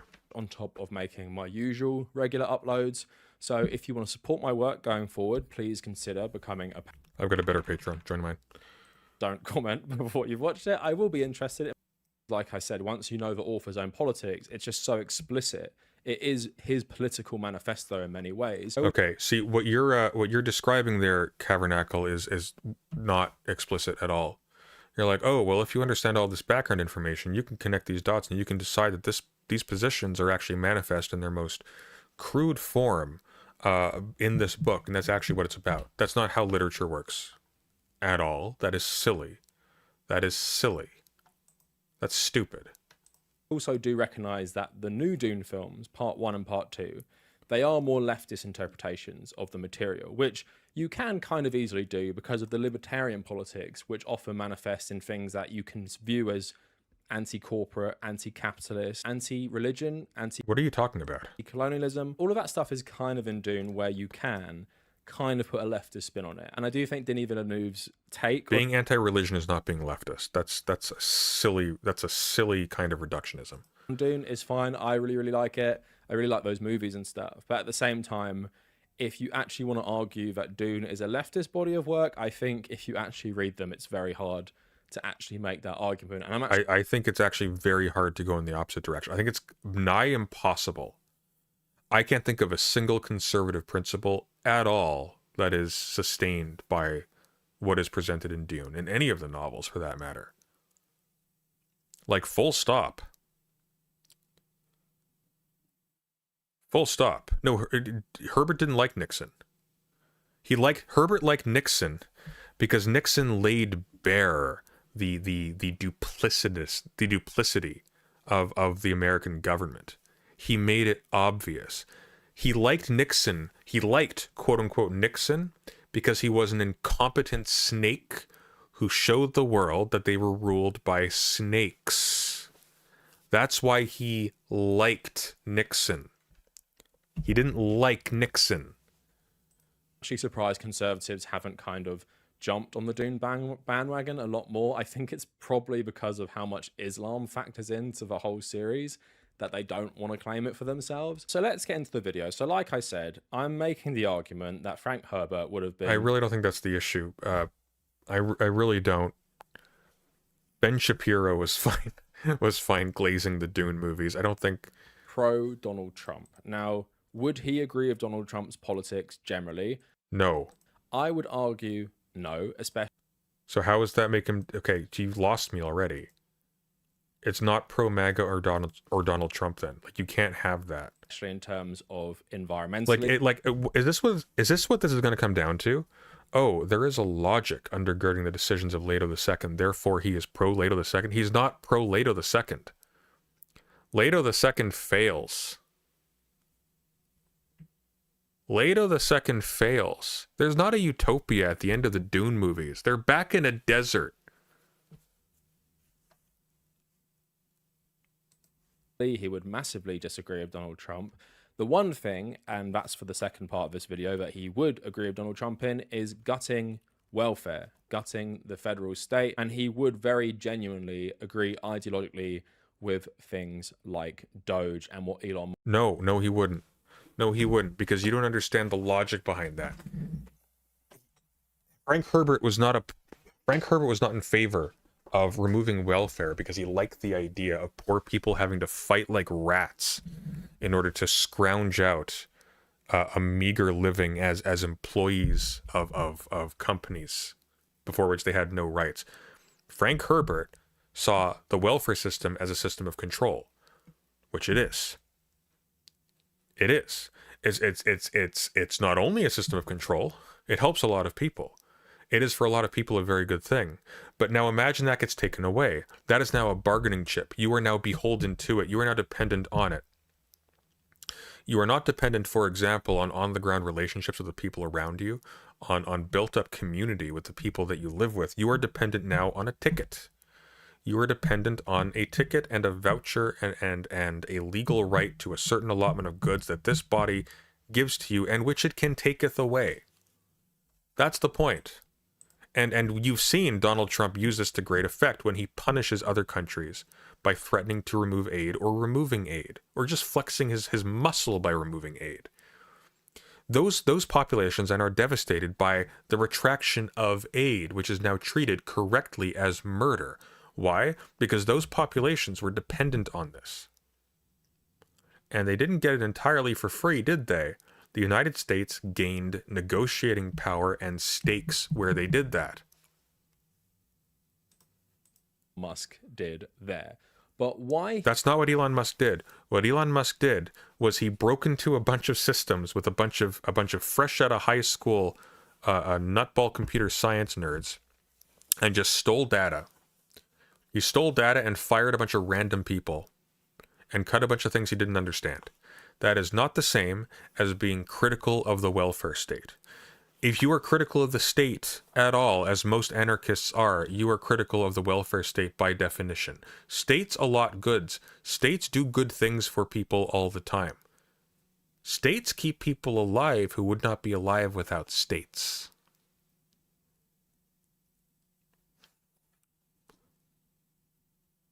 Like does that make you pro MAGA if you recognize that states keep people alive, that there are government programs that keep people alive, that keep people well?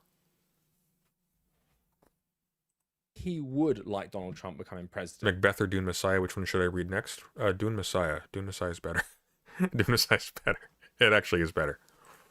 Is because the message throughout his books, but Macbeth is very good, embodied by Paul Atreides and Leto Atreides II, is that power can't be trusted. Bureaucratic governments. The power can't be trusted. You think the message of the story is that power can't be trusted? What? Of course you can trust power. If you recognize something as power, you can trust it very well. It's power. It's there. It's great. Power can't be trusted? No. Stories that tell you the future can't be trusted. Stories that provide you with a sense that things make sense can't be trusted. That's what can't be trusted. Power can be trusted to be power. Are bad. Centralized states are bad. And we need... Centralized states are bad? What? Need to show people that. So the character... No, centralized states are vulnerable. They aren't intrinsically bad. They are vulnerable. We need to show people that. Nixon showed that the benign party of the country of freedom is ruled by freedom-hating serpents. of Leto Atreides II in Dune the God Emperor is basically Donald Trump if he was really self-aware and was a dictator for 3,500 years. No, he's not, though. He's not, though. That's stupid. That's a really stupid thing to say. Is it because he has absolute power? Because the definition of Donald Trump is not absolute power. Donald Trump doesn't have absolute power. Donald Trump is in a brief window of time where he has enough capital on his side, and he's in between elections, and people are confused and demoralized enough that he's able to just do shit without intense domestic pushback for now, for a brief period of time. That is not what Leto II is. Leto II is not a creature of whimsy who says one thing then says another thing the next minute. Leto II is a human supercomputer of unfathomable competence.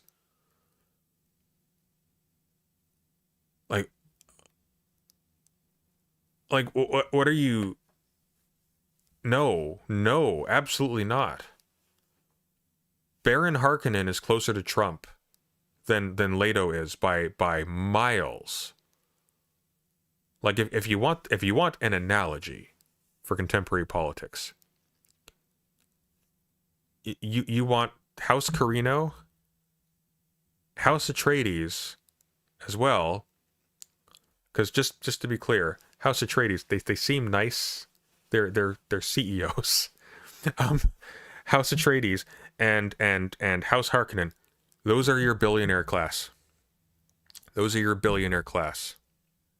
Trump is a big fat worm, though. That's true. That's true. But Harkonnen is basically Epstein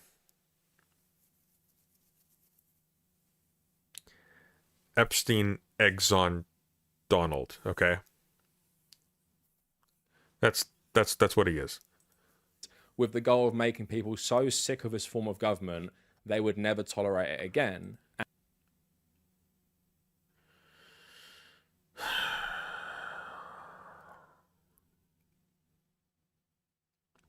Then he wouldn't rule for thousands of years. And what Frank Herbert has argued is this is actually the way for humanity to survive, and that is the through line of the Dune books. That is the message of the Dune books. If you're going to take away one central message, is basically libertarianism is the way for humanity to survive. No. How? What? No.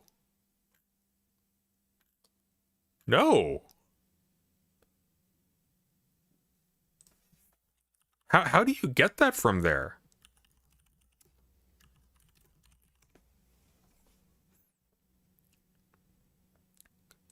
The golden path is about humanity surviving the internal self-destructive contradictions of its own organization, so it can evolve into something that can grow and live for much longer than it would be on its current trajectory. The goal it's not libertarianism.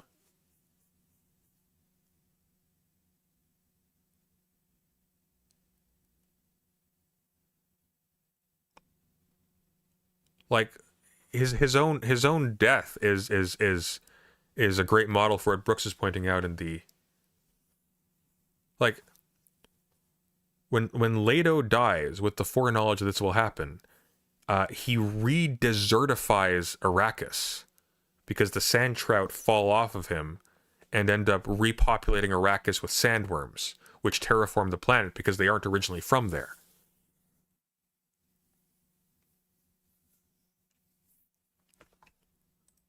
And self-reliance, human self-reliance on themselves and smaller communities is the way to thrive. But most of that is going to be covered in the next video, as just like how he's... Okay, I don't care about this. I want to go play Resident Evil 9.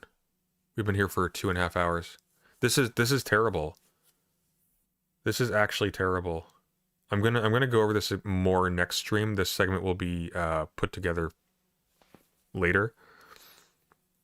I want to go play Resident Evil 9. This is, you know what? I'm gonna jump ahead a little bit. I'm gonna jump ahead. Yeah, do I want to? Do I want to? Do I want to? Okay, hang on. Paul Atreides is inspired by. Let's see this quickly, okay? We'll look at this bit first, and then we'll move on to Resident Evil 9. All self-reliant. Stop relying on welfare. Stop relying on government handouts. Like relying on the government for basically anything and not being able to live without their assistance.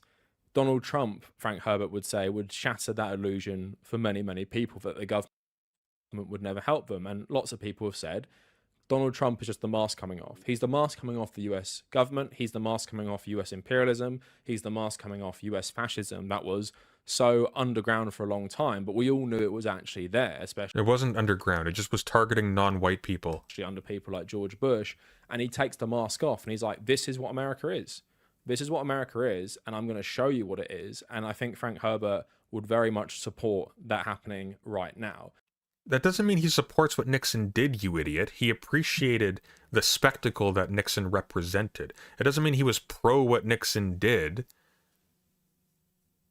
I like that we didn't even need to watch the section to get the argument. He thinks that he would be pro Donald Trump because Donald Trump exposes how corrupt the United States is. That doesn't mean he's pro Donald Trump, you idiot. Donald Trump is corrupt. He's against corruption. He just likes the fact that sort of like in Inglourious Bastards, you know, he's like, now I bet you're gonna take that uniform off when you get back. Yeah, see, that I can't abide. We like our Nazis where we can spot them like that. That's the point Frank Herbert is making. That's not an endorsement of Nixon. Are you insane? So let's get into the stuff about Paul Atreides. Let's check DMs for a hilarious comment. What?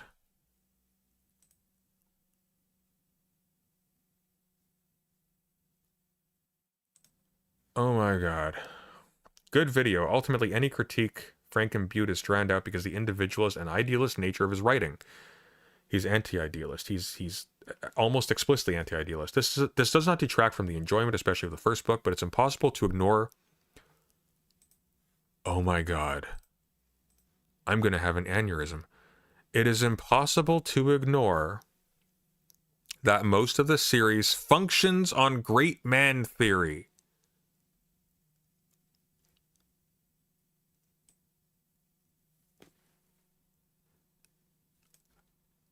These clowns. Look, 51 upvotes. 51 upvotes on this comment. These clowns think Dune functions on great man theory. It's a deliberate flaying of great man theory. That's like reading Lord of the Rings and thinking it's about the virtues of workplace discipline. You know what? That's like thinking, you know what Tolkien really thought? He thought the tobacco industry really needed a firm hand on top to make sure the laborers, you know, stayed in their homes and went to work on time and what?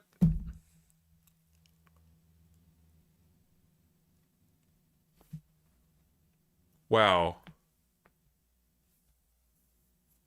To be fair, it's what Peter Thiel did with Lord of the Rings. I think Peter Thiel took Lord of the Rings and thought, wow, I could be Sauron.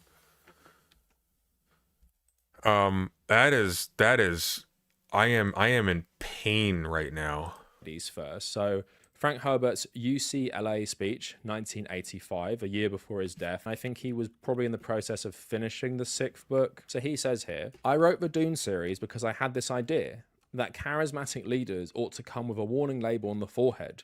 May be dangerous to your health. Oh, see, look. Charismatic leaders ought to come with a warning label on the forehead. That means, by definition, charismatic leaders ought to come. Ergo, ipso facto, vis-a-vis concordantly, Frank Herbert was in favor of charismatic leaders like Donald Trump.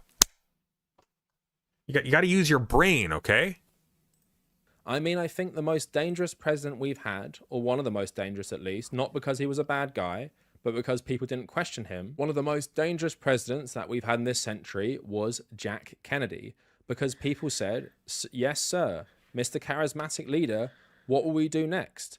And we wound up in Vietnam. Yeah, that's classic right-wing behavior, right? Classic pro-MAGA, pro-Donald Trump sentiment. I don't like the idea of everybody following a charismatic dude who leads us into unjustified wars of aggression. That's what I think of when I think of MAGA. I think of people who are just like, you know, this Obama guy, he's all right. I agree with a lot of his ideas, but I'm just worried. I'm just worried he might be a little too hawkish on Iran. That's what you think of when you think of MAGA, right?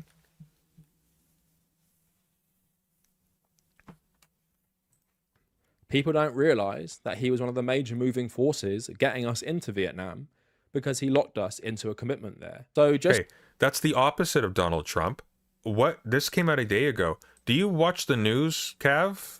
I don't know if you watch the news. Go watch the news. Google search Donald Trump Iran, okay? You know what? Screw it. Go search Donald Trump Iran 2018. Go. I'm sorry. I'm sorry. Are you serious? Just to like kind of prove this guy's point, I did a history degree where we looked at the Vietnam War, and a lot of historians conclude that when JFK gave the okay to the CIA to help assassinate Diem, who was the dictator of South Vietnam at that point, they were basically making the commitment to stay in South Vietnam for the long term to fight the NLF. Now, who does that sound like? Does that sound like Leto, or does that sound like Trump? Because these are different. This video feels like bait. It does feel like bait. And prop up the South. But the problem though is that Cavernacle has a history of incredibly terrible like literary takes, because he doesn't actually have a political education. I don't know what his background is, but he's incredibly vapid when it comes to this stuff. Like this is really vapid, and it's like you can't read books this way. This is not how this works. And I guarantee you this is timed. This is timed because the Dune 3 trailer came out, and there's not a whole lot of people who are going, Dune is actually pro MAGA, because that's a provocative title. It's why we're watching it. And I guarantee you he has read the wiki, if even, for the novels after Children of Dune, because I don't think he's read Children of Dune. And he read Dune Messiah. I think he read Dune Messiah. Actually, I don't know he read Dune Messiah. I'm being charitable here. I don't know if he read any of Dune. I know that there are a lot of people on YouTube who will be happy to just flat out lie about having read stuff they haven't read. Vietnamese government, which became just an outright military dictatorship after they helped the military assassinate the president. And it's pretty clear that if JFK didn't die, that the US would have remained in Vietnam. But then you have someone like Oliver Stone. Now, Oliver Stone obviously did, I think, 2 tours of Vietnam, taught in Vietnam English before that, and absolutely loves JFK. I think he sees like a kindred spirit in JFK as someone who fought in the military, but also reformed the military. He's talking about the director who did a weird movie about how Nixon was a tragic figure who was just powerless. What? And as his work in things like JFK, go into these conspiracy theories about how the military-industrial complex, Cuban exiles, and the CIA assassinated Kennedy for this. People who believe in the cult of Kennedy fundamentally think he would have pulled the US forces out of Vietnam. And Frank Herbert was right here. JFK wouldn't have done that. JFK massively increased troops in Vietnam, special forces in Vietnam, and when, just before he died, when he gave the okay for the CIA to help the military assassinate the president of South Vietnam, regardless of what he even wanted to do after that, they just couldn't back out then. Otherwise, South Vietnam would fall because the government just completely relied on US support for everything after that. So he's very much right there, and that's obviously what he's based Paul Atreides on. But then he goes on to say, I think probably the most valuable...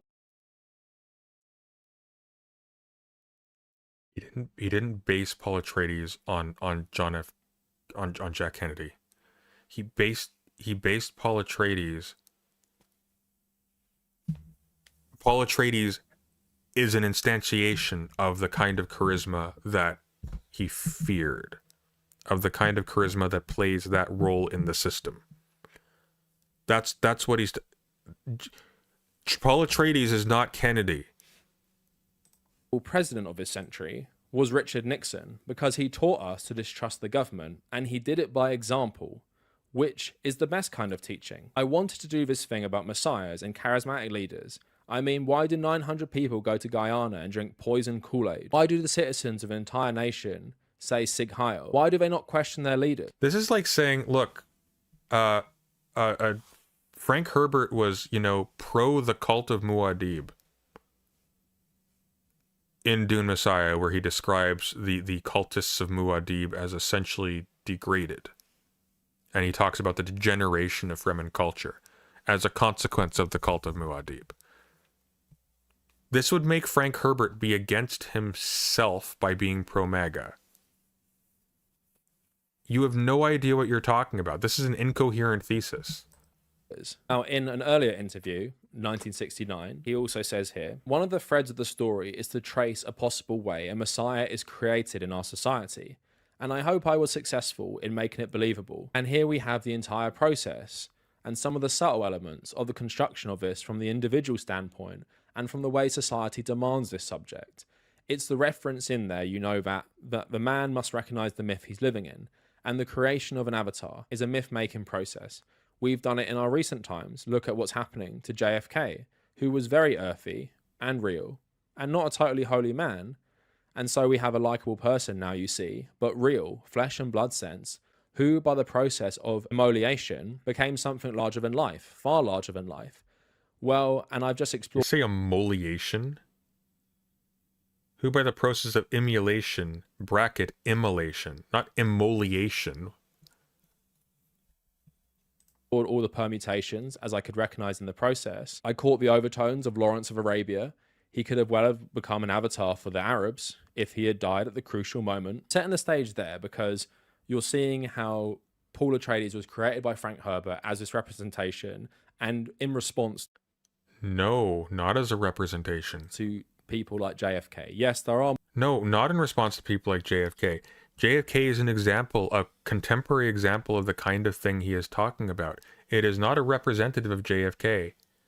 It is not a representative of anybody living. It is an example of something that is very, very common. This is terrible.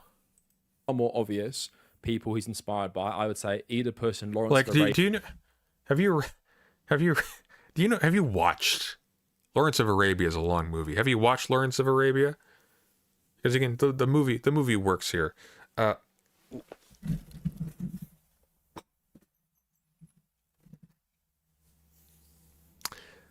Lawrence of Arabia is not a hero in Lawrence of Arabia. Lawrence of Arabia is a deeply troubled man who is whitewashed and becomes incredibly dangerous because of the myth around him in the community he's in, who struggles with very dark demons, actually. Arabia is obviously a better amalgamation of two people, or one fictional character and one real person into this character, but you can obviously see the JFK influence. Now, you might be listening... There's no JFK influence in Paul Atreides. Frank Herbert did not sit down and write Paul Atreides as an analog for JFK in any capacity. To me say all that stuff and say, well, you're making the JFK comparison, so how does this play into him supporting Donald Trump? So here's a difference. Here's a difference. Paul Atreides did not want to go to war, and ended up going to war because the thing he was trying to manipulate was beyond him. It was too big. It was too big, and he was too weak. All he could do was see it. JFK did not have to do any of the things he did. At all. But his charisma, the expertise with which his image was constructed and made to be consumed by the public, made him very immune to the consequences of what would have happened if his actions were sort of laid bare. Nixon post-Watergate is a dirty, greasy, slippery son of a bitch. JFK is a martyr in a stupid level of American mythology. Now we skip the ending of Dune Messiah, which I'm trying not to spoil, we skip Children of Dune, and we enter the God Emperor of Dune. I told you. I fucking told you. You skip Children of Dune. You can't skip Children of Dune. Children of Dune is where Paul Atreides dies. But you don't know that because you didn't read the books.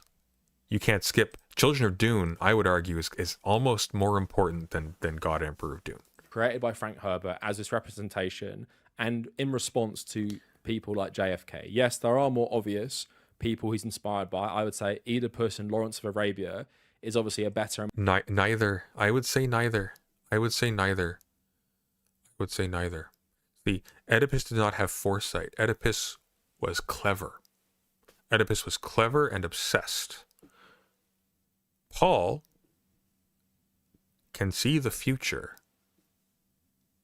Paul can see the future because he has such a mastery of interpretation of the ancestral data and the current data that he is able to process as a mentat. That he can basically play a very long game of chess, very, very many moves ahead for a little while.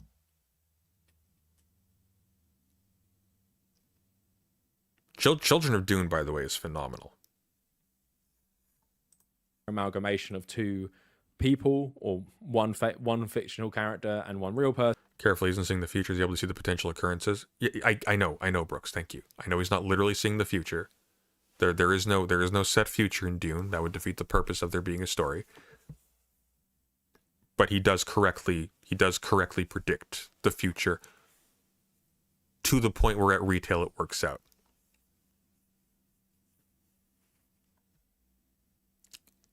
In the way he foresees. No, he doesn't have as much foresight as Leto the Second. Leto the Second is the guy. Person into this character, but you can obviously see the JFK influence.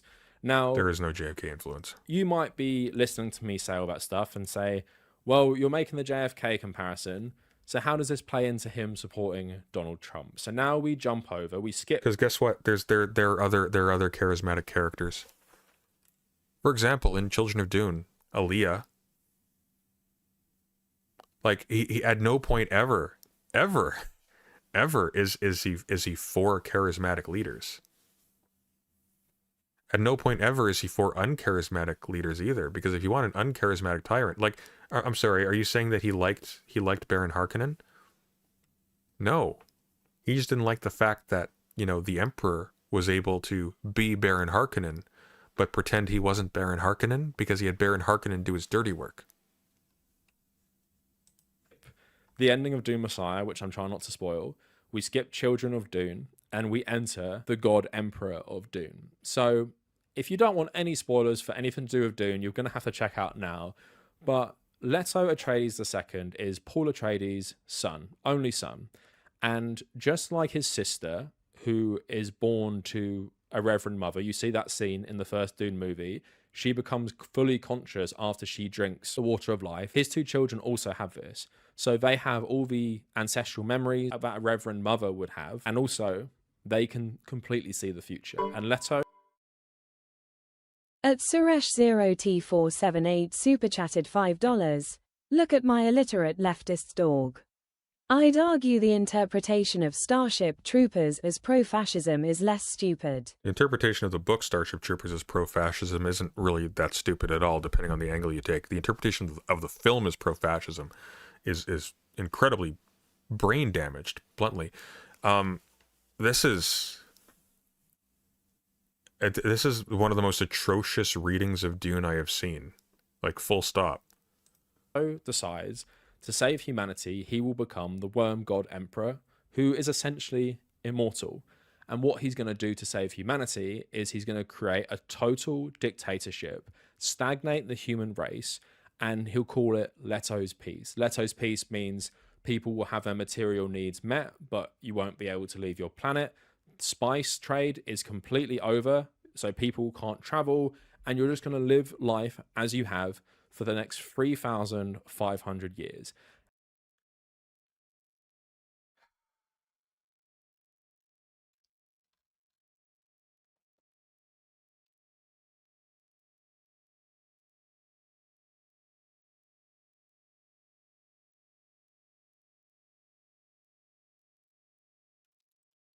essentially suffocating the human race and creating a memory so long lasting they will never forget what it was like to live under this centralized government.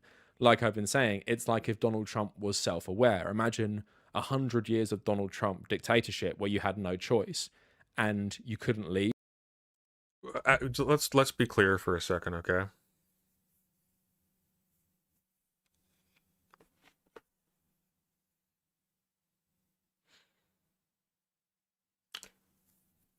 The function of Leto's piece was to create pressure. It's actually kind of Nietzschean in a way. The function of Leto's piece was to create tremendous pressure.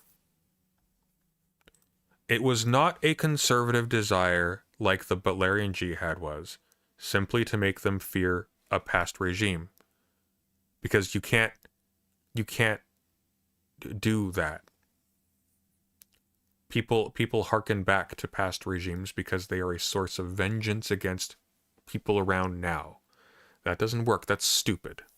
You don't effectively fearmonger people into not wanting a terrible past regime really badly, because we know that doesn't work. Because Elon Musk is Sieg Heiling in front of billions of people, and he was not eaten alive for it. That doesn't work. What it does do, though, is it creates tremendous pressure so that when it alleviates, they scatter. All that energy that's built up and frustrated has to go somewhere, and it goes out. Goes out. A part of where it goes, by the way, is in war too. Like, the scattering is not. This is not about creating a scary memory. This is about brute forcing evolution in the most cruel, violent way possible. It's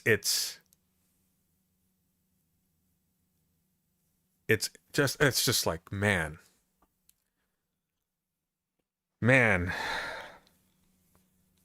This is like reading the genealogy of morals and thinking that, look, guys, these are the morals Nietzsche thinks we should have.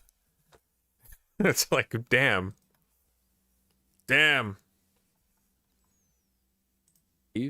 Generations of your family couldn't leave, and he'd keep reminding you how bad he is. Frank Herbert argues that would create such a response that people would never accept this form of government again.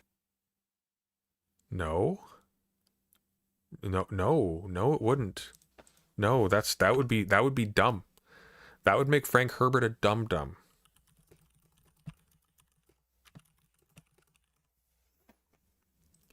So let's get into the book first. So I'm going to read you passages from God, Emperor of Dune, and then we're going to go into more of Frank Herbert's own politics that reflect so explicitly in this. And like I've been saying, out of all the Dune books, this is Frank Herbert's manifesto.